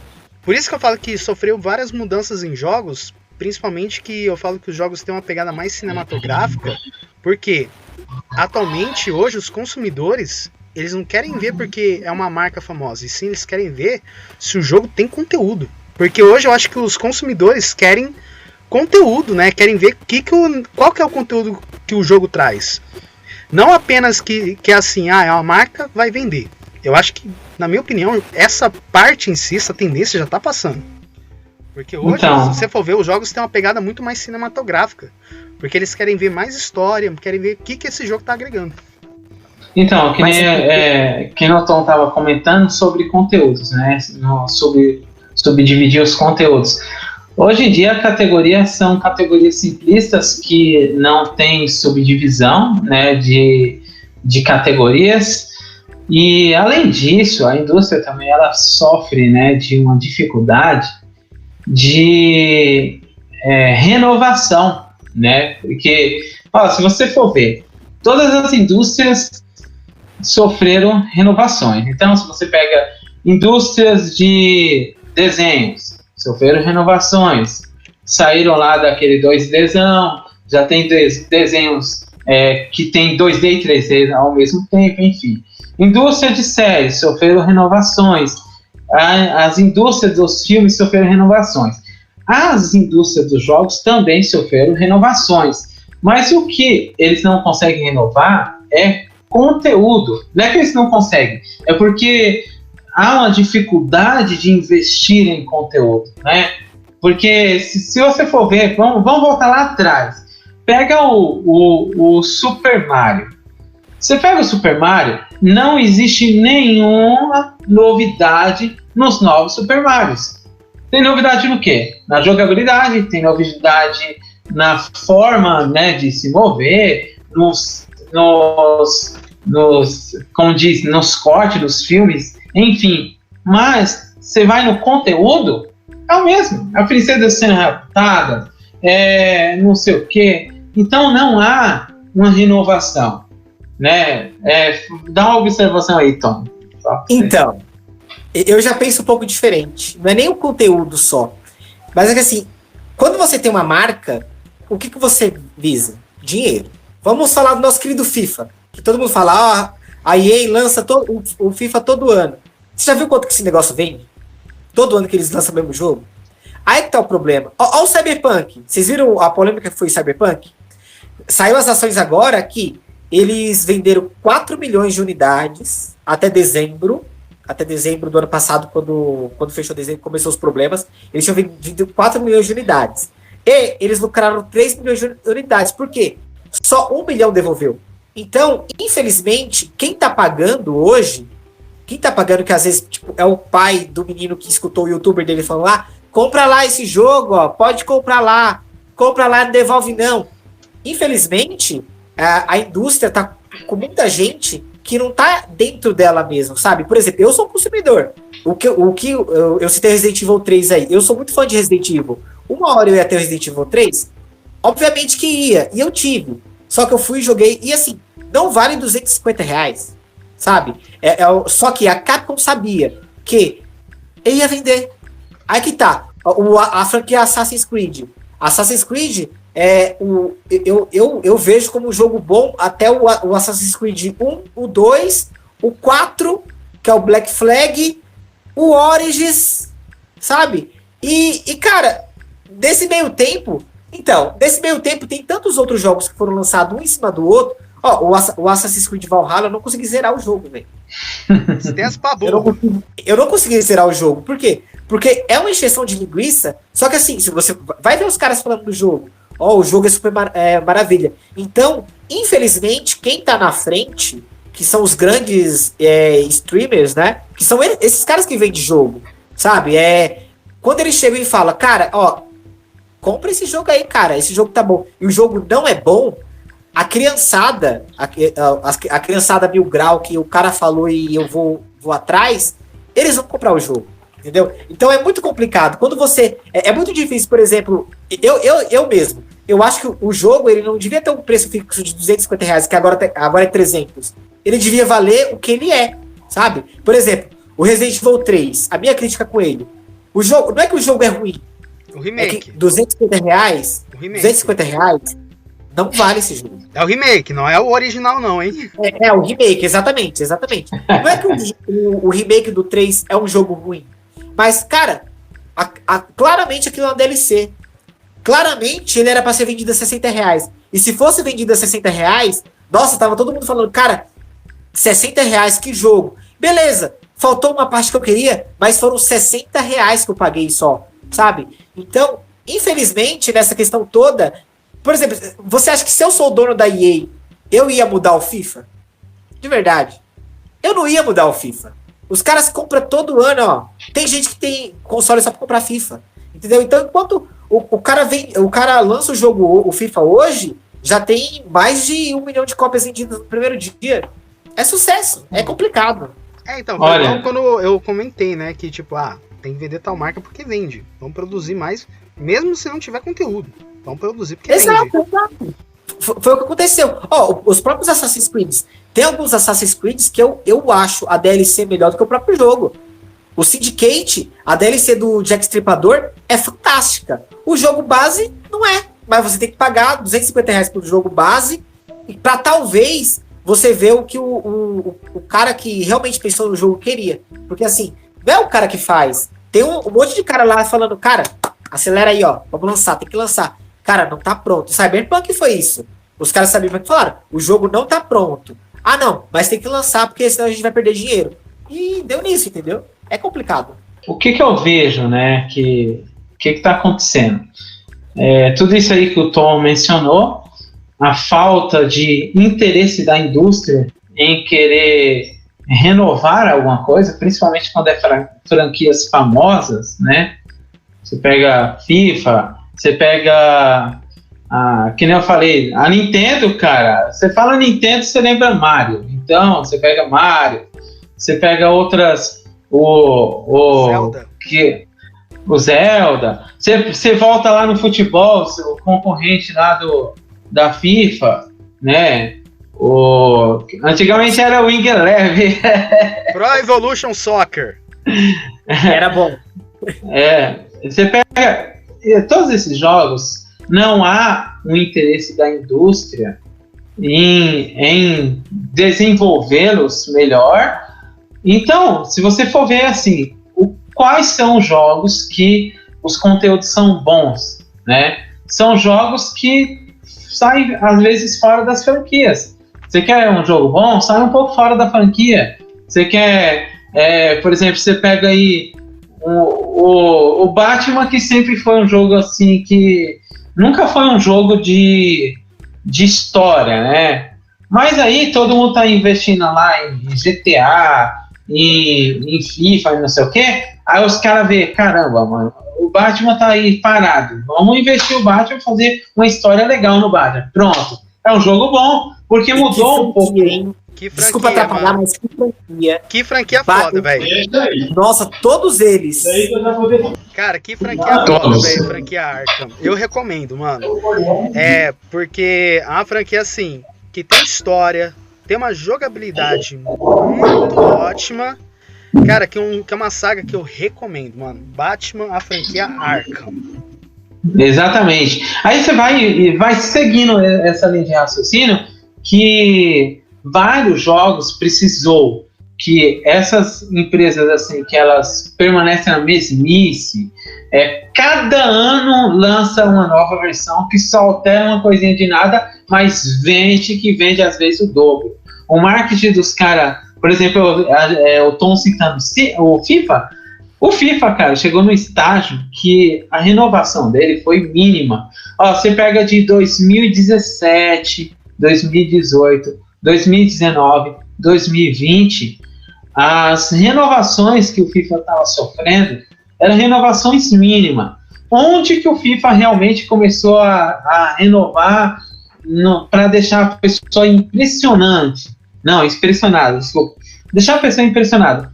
Foi quando mudou a indústria, né, dos consoles, né? Então muda lá de PlayStation 3 para PlayStation 4, PlayStation 4 para PlayStation 5. Nessas mudanças, há sim alguma mudança significativa do FIFA em gráfico, jogabilidade e assim por diante.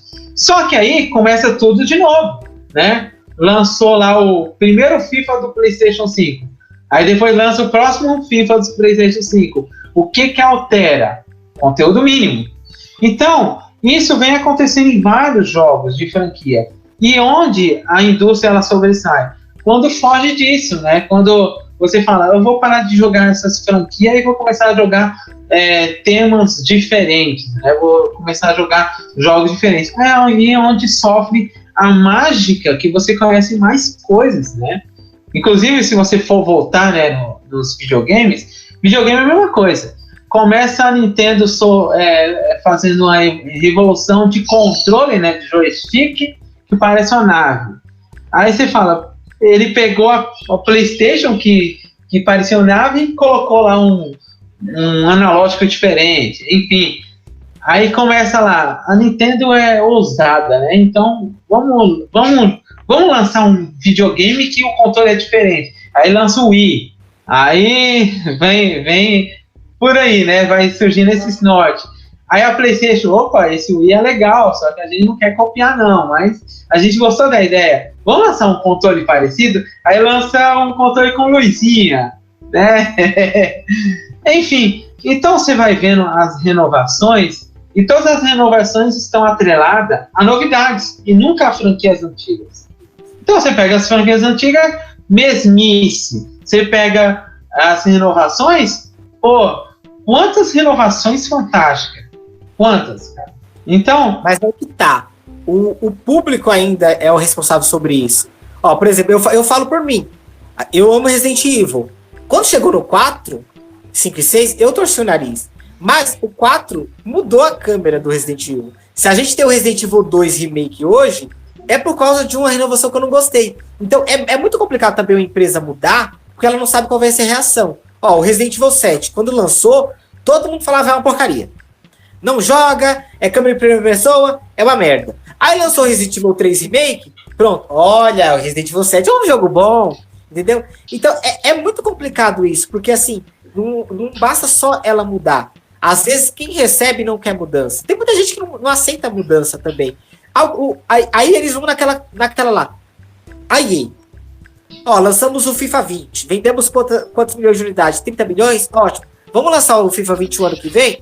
Vamos lançar. Vendemos quantos? Mais 30. O que era certo? Qual que seria a minha opinião se eu pudesse chegar lá para a indústria dos jogos e falar, cara, começa a vender pelo que ele vale? Por exemplo, o FIFA. Convenhamos, o jogo de futebol não tem mais o que mudar, gente. Né? Você vai colocar um carro lá no meio do jogo de futebol. Não tem como. Então, eles só vão dar um tapa no gráfico e acabou. Então, por que não faz assim, ó? Vamos lançar o jogo base pro PS5. Vamos lançar o FIFA 22 base pro PS5. Beleza? Então, lançamos. Ó, os FIFAs que vem depois, até ter uma mudança drástica no gráfico, vão ser DLC. Vocês vão pagar R$40. Se você quiser jogar o FIFA 2023, paga R$40 e compra DLC. Eu acho isso super justo, sabe? Porque assim, o cara tem uma empresa, ele tem que ganhar dinheiro também. Eu não sou contra também, ó. FIFA fica de graça pra sempre. Não, mas, cara, eu vou lançar o que eu vou fazer aqui? Eu vou dar um tapa nos uniformes e na face dos caras. Então o que a gente faz? Ó, vamos lançar a DLC, o FIFA 22 é DLC. Que foi o que o PES fez mais ou menos, né? E a DLC era o... Continua. Que foi o que o PES fez, entre aspas, né? Que ele lançou a Season Update custando o mesmo valor do jogo, né? Mas tudo bem. Então, eu acho que, na verdade, assim como vocês mesmos falaram da questão do cinema, que o cinema mudou, a indústria também tem que mudar. E assim como o cinema indie, né? Eu não sei se vocês acompanham os filmes indies, que todo mundo fala que os filmes indies que trazem coisas novas também, tem os jogos indies. Só que, sabe qual é o problema do jogo indie? É porque o cara que tá lá em cima, o youtuber ferradão, né? Ele não ganha dinheiro pra divulgar o jogo indie. Então, o jogo fica lá de lado. Estagnado.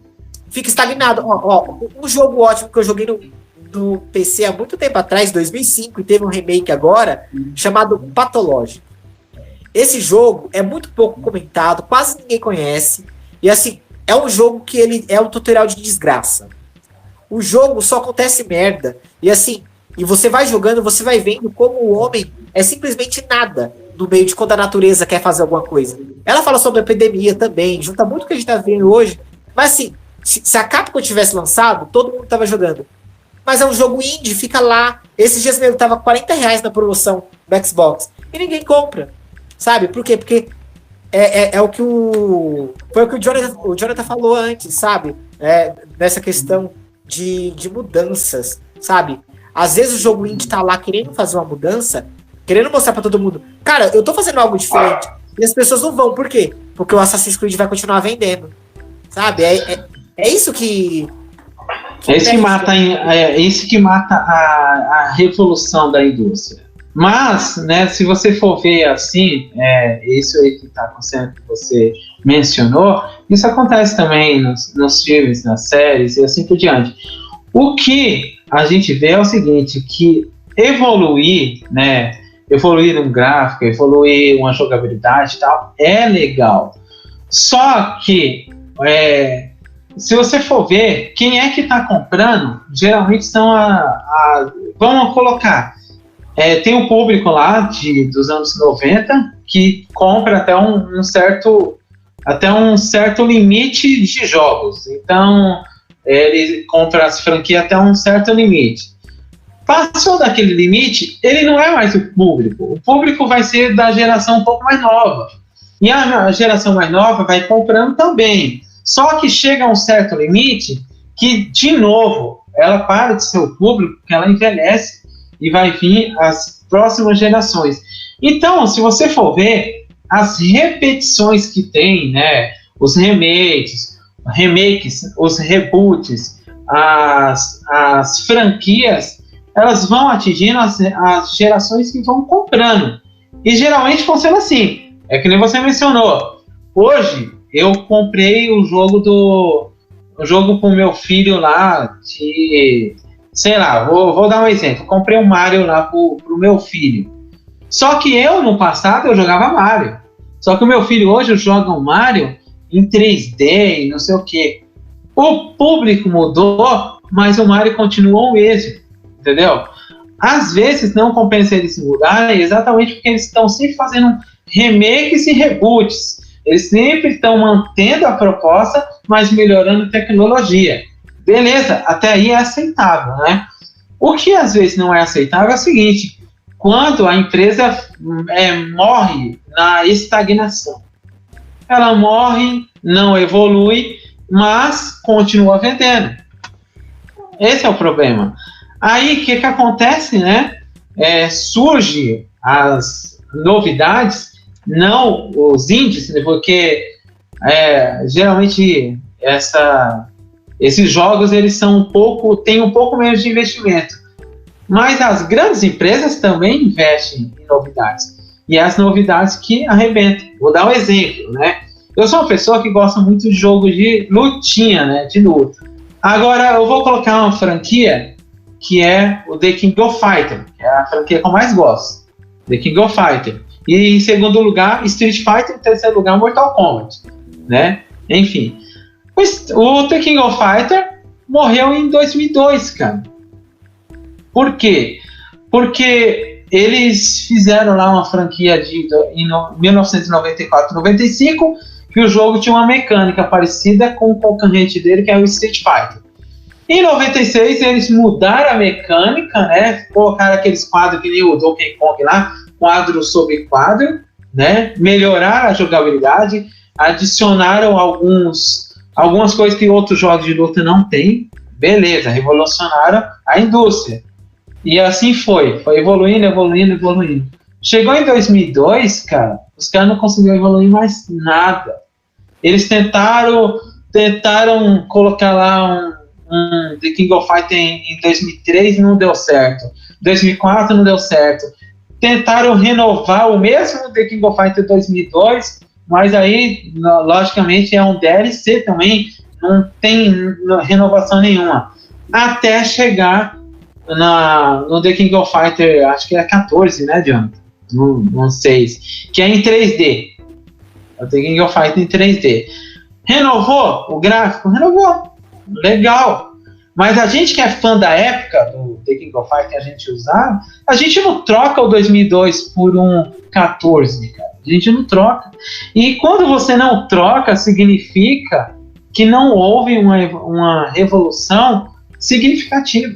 Não sei se vocês concordam, né? Concordo. Agora, diferente disso, você pega o Mortal Kombat, que era um jogo, digamos assim, extremamente fraco em relação à história, mas também revolucionou. É legal comentar isso, mas o Mortal Kombat revolucionou os jogos de luta, porque os caras começaram, através de fotos de pessoas de verdade, criar os quadros, né? Então o Mortal 1, né, lá naquela época antigona, já era foto. O Mortal 2, então, e o Mortal 3, então, foi o que revolucionou. Chegou na fase que o Mortal morreu, a revolução. Na época, PlayStation 2. PlayStation 2, cara, começou... O Mortal sofreu os primeiros fracassos, mas ainda assim, para o público da nova geração, era um jogo bom. Mas sofreu um fracasso para o público antigo, por exemplo, da minha época. Quando começou a melhorar, o Mortal 9 agora, há poucos anos atrás. Por quê? Melhorou? Porque eles voltaram, tudo que era do início, eles colocaram nesse Mortal 9. Entendeu, Tom? É que no caso, Eliezer, de Mortal Kombat, é o seguinte, quando você começava a jogar os jogos, as histórias em si, você tinha que zerar o modo torre de cada personagem, certo? Você tinha que zerar cada personagem. Um exemplo, se eu joguei do Liu Kang e foi até o Shao Kahn, até o Shang Tsung no primeiro, aí eu tinha que olhar, tipo, aqueles quadros de história. Ou quando não tinha aqueles negócios de cutscene, tinha que ler um texto. Mas aquilo só contava uma parte da história. E a continuação? Aí eu tinha que ir na base de chute, ver qual que era o personagem que continuava. Qual que Isso, foi? Então, aí isso quando existia a ordem cronológica, né? Porque não existia. Mas aí, qual que foi o declínio de Mortal Kombat, na minha opinião? Não foi nem a evolução dos jogos 3D, mas sim quando eles começaram a desenrolar mesmo a história. Mas, qual que foi o decréscimo? Quando eles mantinham essa mesma pegada dos jogos anteriores. Um exemplo, eu tinha que zerar para saber uma história de um personagem, eu tinha que zerar com o personagem. Isso a gente já estava acostumado. Agora, quando entraram nessas épocas aí de jogos 3D e tudo, a gente estava acostumado assim. A gente jogava um pouco, entrava cutscene, jogava um pouco, entrava cutscene. Então isso, Mortal Kombat foi assim, ó, começou a cair. Mas, quando começou esse negócio de história, o jogo assim, que foi o teste, que foi feito isso, que foi trazendo esse modo história ligado com gameplay de luta, eu acho que foi o Mortal Kombat versus DC. Isso, que começou a mesclar essa luta. Mas ele foi um jogo assim, que eu acho que não vendeu muito, mas eu vou falar assim, que começou a arriscar. Pô, como pegar um jogo de luta e mesclar com cutscene. Então ele foi um jogo que foi testando. Aí veio Armageddon, aí veio um monte de outros. Esse aí que você citou, né, o do DC, eu queria comentar, porque ele foi um fracasso por causa de censura da própria indústria, que não queria ver, por exemplo, um cara arrancando a cabeça do Superman. Então começou a ter aquela censura, né? Tipo, a proposta é boa, mas você não pode dar um fatality no Superman assim, tão agressivo. Mas daí surgiu muita coisa boa, né? Porque começou essa coisa de colocar a história junto, e foi até que a DC depois fez o Injustice, né? Exatamente, que é uma franquia de sucesso, cara. O Injustice, e a partir do Mortal Kombat 9 começaram a andar junto na questão de sucesso, porque ambas as empresas começaram a perceber, né, que esse era o caminho, né? Vamos tentar um jogo junto. Não deu certo, mas quando separou as franquias de novo, vamos tentar fazer nossas próprias propostas? Legal. Aí começou a dar certo, Mortal 9 começou a dar certo porque resgatou os antigos jogadores que jogavam os antigos Mortais, que nem as pessoas da minha geração, resgatou também as pessoas que já jogavam as Mortais atuais, sabe? Enfim, começou a ser um sucesso. O Injustice começou a ver, caramba, e se a Liga da Justiça fosse do mal? Como seria isso aí? Tal. Mano, é isso que eu gosto na indústria dos jogos. E a indústria da ação, né? Jogos de luta, jogos de ação, de tiro em primeira pessoa, jogos de aventura e outros tipos de jogos começaram a sofrer algumas evoluções que foi significativa. Resgatou os antigos jogadores e resgatou também e trouxe interesse dos novos jogadores, porque os novos jogadores já estão acostumados àquela tecnologia 3D.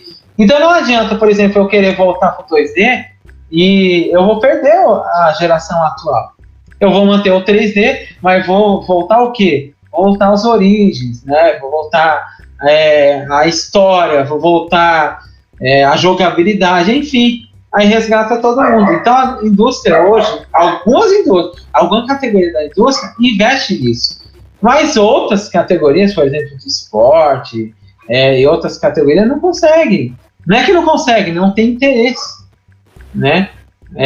Vocês concordam com essas questões? É meio polêmica, mas é o que tem no mundo dos games, né? Os mundos do game gera bilhões de lucro.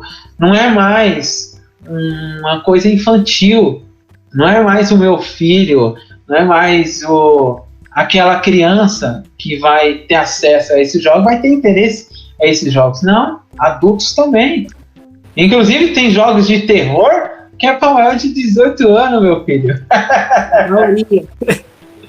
Você não... Ó, e outra coisa, olha uma evolução que eu curti pra caramba do mundo dos games, né? Não sei se vocês vão curtir o que eu vou falar, mas jogo que você não joga ele, você escolhe qual que é a alternativa. Né? É A ou B, A, B, C ou D. É praticamente um cinecute puro. Você não vai jogar um jogo, você vai assistir o jogo, mas você que vai escolher todas as opções. E você pode voltar o jogo, escolher novas opções, que vai ser tudo diferente. Então essa categoria aí só foi por causa da evolução da tecnologia, porque se não fosse isso, haja memória, né? Não ia caber tudo dentro de um jogo, né? Exato, é que assim, tudo que ele falou faz sentido. E eu volto naquilo que eu falei. É que assim, hoje em dia, antigamente o videogame era pra quê? O pai vinha e comprava o jogo e dava pro filho. Hoje em dia, não é só o pai que dá o jogo pro filho. O pai também tá comprando, entendeu? Então, a indústria dos videogames também era muito dividida nisso, entendeu? Porque assim, quem é mais novo tende a ser influenciado por quem? Pelos youtubers e tal. Então, se o cara falou que é bom, ele vai comprar, entendeu? Então, se o cara lançou o FIFA hoje aqui, ele vai comprar. O pai dele talvez não compre. O pai dele fala, beleza, você quer mesmo esse jogo? Tá bom, vou te dar o jogo. E acaba jogando, aí vai jogar, vou jogar aqui o Win Eleven do PS1, que era muito melhor. E realmente era, sabe? Mas também tem o fator nostalgia. O fator nostalgia é um perigo, sabe? O fator nostalgia, às vezes faz, por exemplo, o Resident Evil 3 Remake ser bem pior do que ele realmente é, entendeu? É bem perigoso isso. E assim, tem muita gente que tem esse fator. Eu sou dela. É que nem eu mencionei uma vez pro Jonathan, né? Eu falei o seguinte, que às vezes o perigo, né, do novo, né, que nem o Jonathan, né? O Jonathan é super fã, né? Vocês dois agora descobri que é fãs em comum do Resident Evil. E o Jonathan é um dos maiores críticos de filmes do Resident Evil porque tirou as propostas do jogo, e geralmente isso é pelo fator nostalgia, porque o fator nostalgia quer que você seja um pouco fiel à proposta inicial. Então, se a proposta inicial foi aquela, é o A, você quer que seja um A diferente, mas que continue um A. Mas aí vem o cara com um B, um C, um D, e você não compra esse B, C, D, porque você acompanhou, né, toda a evolução, você acompanhou o passado. Aí entra um outro ponto, entra um outro público, o público que não conheceu o que era antigo, é o público que conhece o que é o novo. Aí, Tom, onde entra aquela questão, né? O pai não comprou, mas o filho comprou e o filho gostou. E aí onde entra aquela questão, né? Vou dar o exemplo de mim, né? Eu não joguei muito no Resident Evil, né?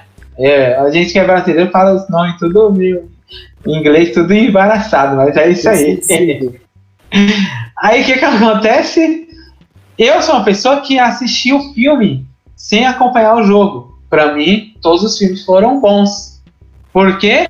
Porque eu não tenho um fator nostalgia para ter uma crítica significativa, entendeu? Agora, eu pego várias coisas assim, né, no mesmo sentido que a gente vê, caramba, mano, Resident Evil é tão bom, como os caras conseguem achar que é ruim? Não, dá pra entender porque o cara achou que é ruim. Porque o cara mudou tudo. Resident Evil filme não é Resident Evil jogo. A pessoa tem que desvincular. Inclusive, é uma dica que eu dou pra vocês dois, né? Eu dou uma dica para as pessoas que vão assistir as coisas, é o seguinte.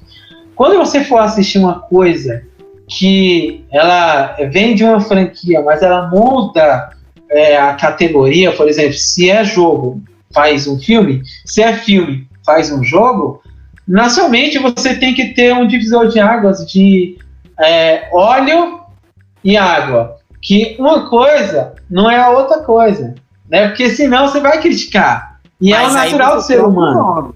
Não, mas aí você me troca o nome, porque Resident Evil é ameaça biológica. Aí o cara me faz um filme que é 70 minutos do filme explosão. Aí não tem como falar que é Resident Evil. Sabe? É complicado. Mas assim, eu entendo. É um fator nostalgia que eu tenho, mas eu te entendo isso. Todo mundo que assistiu os filmes antes de assistir de jogar Resident Evil gosta dos filmes. É uma coisa... Mas por quê? Porque é outra coisa. É outra pegada. Mas assim, cara, era mais bonito eles falarem assim, olha, o filme que você vai ver a seguir tem por inspiração o que nós vimos no Resident Evil, mas não é Resident Evil. Aí pronto, sabe? Ou, né, se esclarecesse, o filme que nós vamos lançar não é para fãs do jogo, tá? É para novas gerações. Exato. Só que é para quem não jogou o jogo. É tipo assim, vamos expandir o mercado. Você jogou o jogo, é Resident Evil o jogo. Agora, se você jogou o jogo, não queira gostar do filme que não tem nada a ver. Não, troca o filme. Troca o filme. Mano, é igual. É igual muita gente fala sobre o.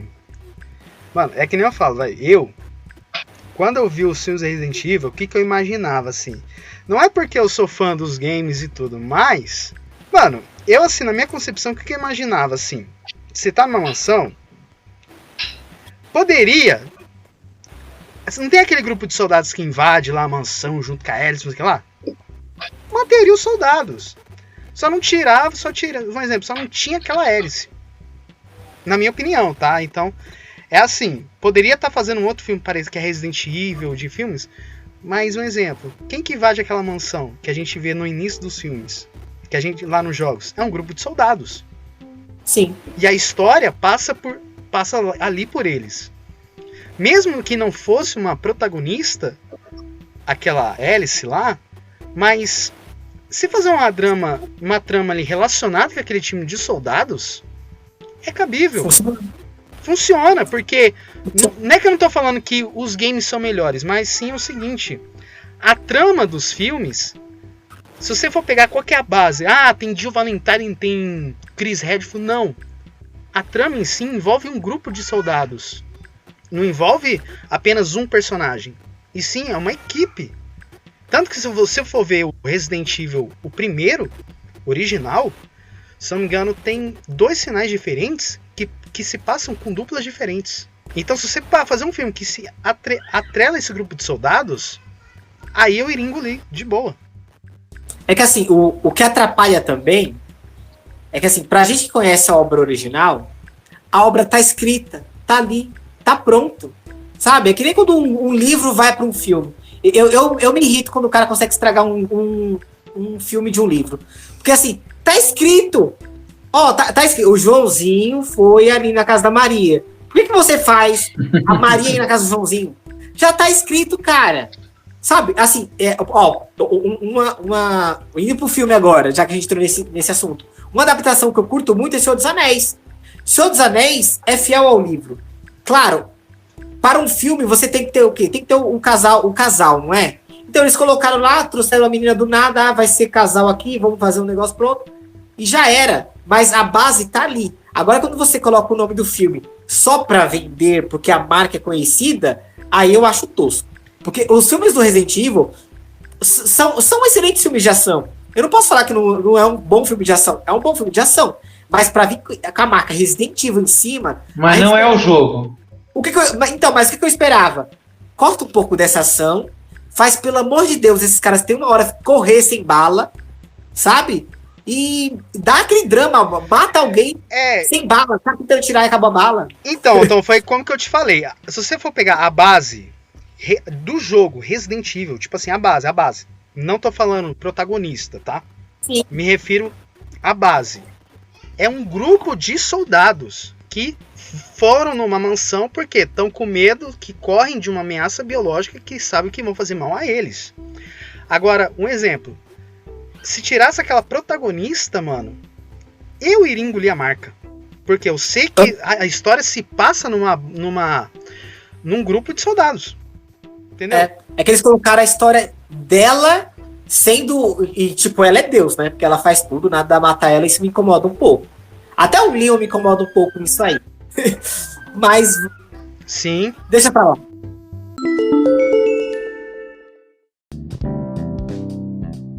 Então, pessoal, é o seguinte, eu concordo com vocês dois em relação ao Resident Evil e também em várias outras franquias.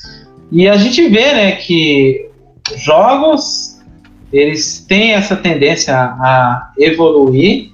Alguns pro lado, né, positivo, né, que é aquela questão, né, o cara evoluiu tanto que eu compraria com certeza por causa da evolução do jogo. E alguns pro lado negativo, que é aquela mesmice, né, que eu não compraria uma nova continuação, não compraria um FIFA novo, não. Para que se o antigo tem a mesma proposta? Enfim, jogos é isso, né? Tem a parte boa, a parte ruim, tem a parte do público que altera, tem a parte, digamos assim, da jogabilidade, falta de subcategoria, enfim.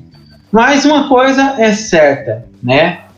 Jogo é legal, cara. Jogo, independente se é mobile, independente se é de console, se é de PC, ou se é até físico, tá? Pratica um basquetezinho que é legal, tá bom?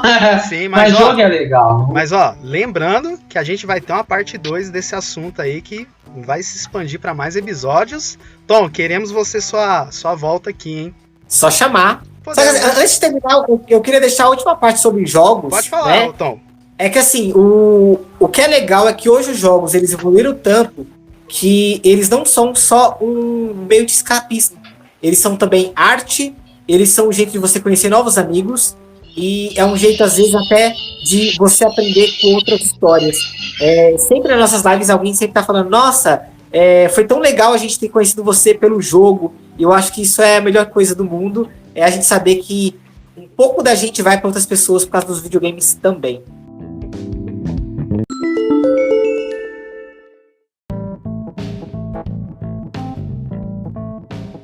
Então, considerações finais. Queria agradecer a todos vocês que escutaram o nosso podcast. Queria agradecer ao Tom que aceitou o nosso convite aí. Muito obrigado. E pessoal que estiver ouvindo, pessoal, segue o Tom. Tom, fala isso de novo, os meios de comunicações aí, só para relembrar o pessoal. Galera, primeiramente, muito obrigado a vocês dois pelo convite. Estamos muito felizes do Tom Games Brasil chegar aqui também no Spotify. Então, galera que está escutando aí, não esquece, segue aí e escuta todos os programas que tá sensacional. Eu já fui do episódio 1 até o 10. Então, o desse sábado ainda não saiu. Mas, galera, vocês vão me achar em Tom Games Brasil, lá no Instagram, YouTube, Twitch e no TikTok. Tom Games Brasil, TOM, Games Brasil com Z, Tom Games Brasil tudo junto. É isso aí, galera. Obrigado. Bom, você já é de casa agora, hein, ô Tom? Quando você quiser gravar episódio com nós, seja bem-vindo, hein? Bom, então, beleza, pessoal. Eu queria só agradecer aí vocês que participaram e tamo junto aí. Bom, a gente, pra quem tá meio desatualizado, no próximo episódio a gente vai trazer a série do Falcão e Soldado Invernal, que a gente aí vai fazer um bom episódio aí, né? Que em WandaVision, Eliezer não veio, mas a gente conseguiu lançar o episódio. Mas, Eliezer, você tá de volta, né? Demorou, tô assistindo, hein? Olha ali, ó. Tamo junto aí. Bom, mas semana que vem aí a gente vai vir com episódios novos.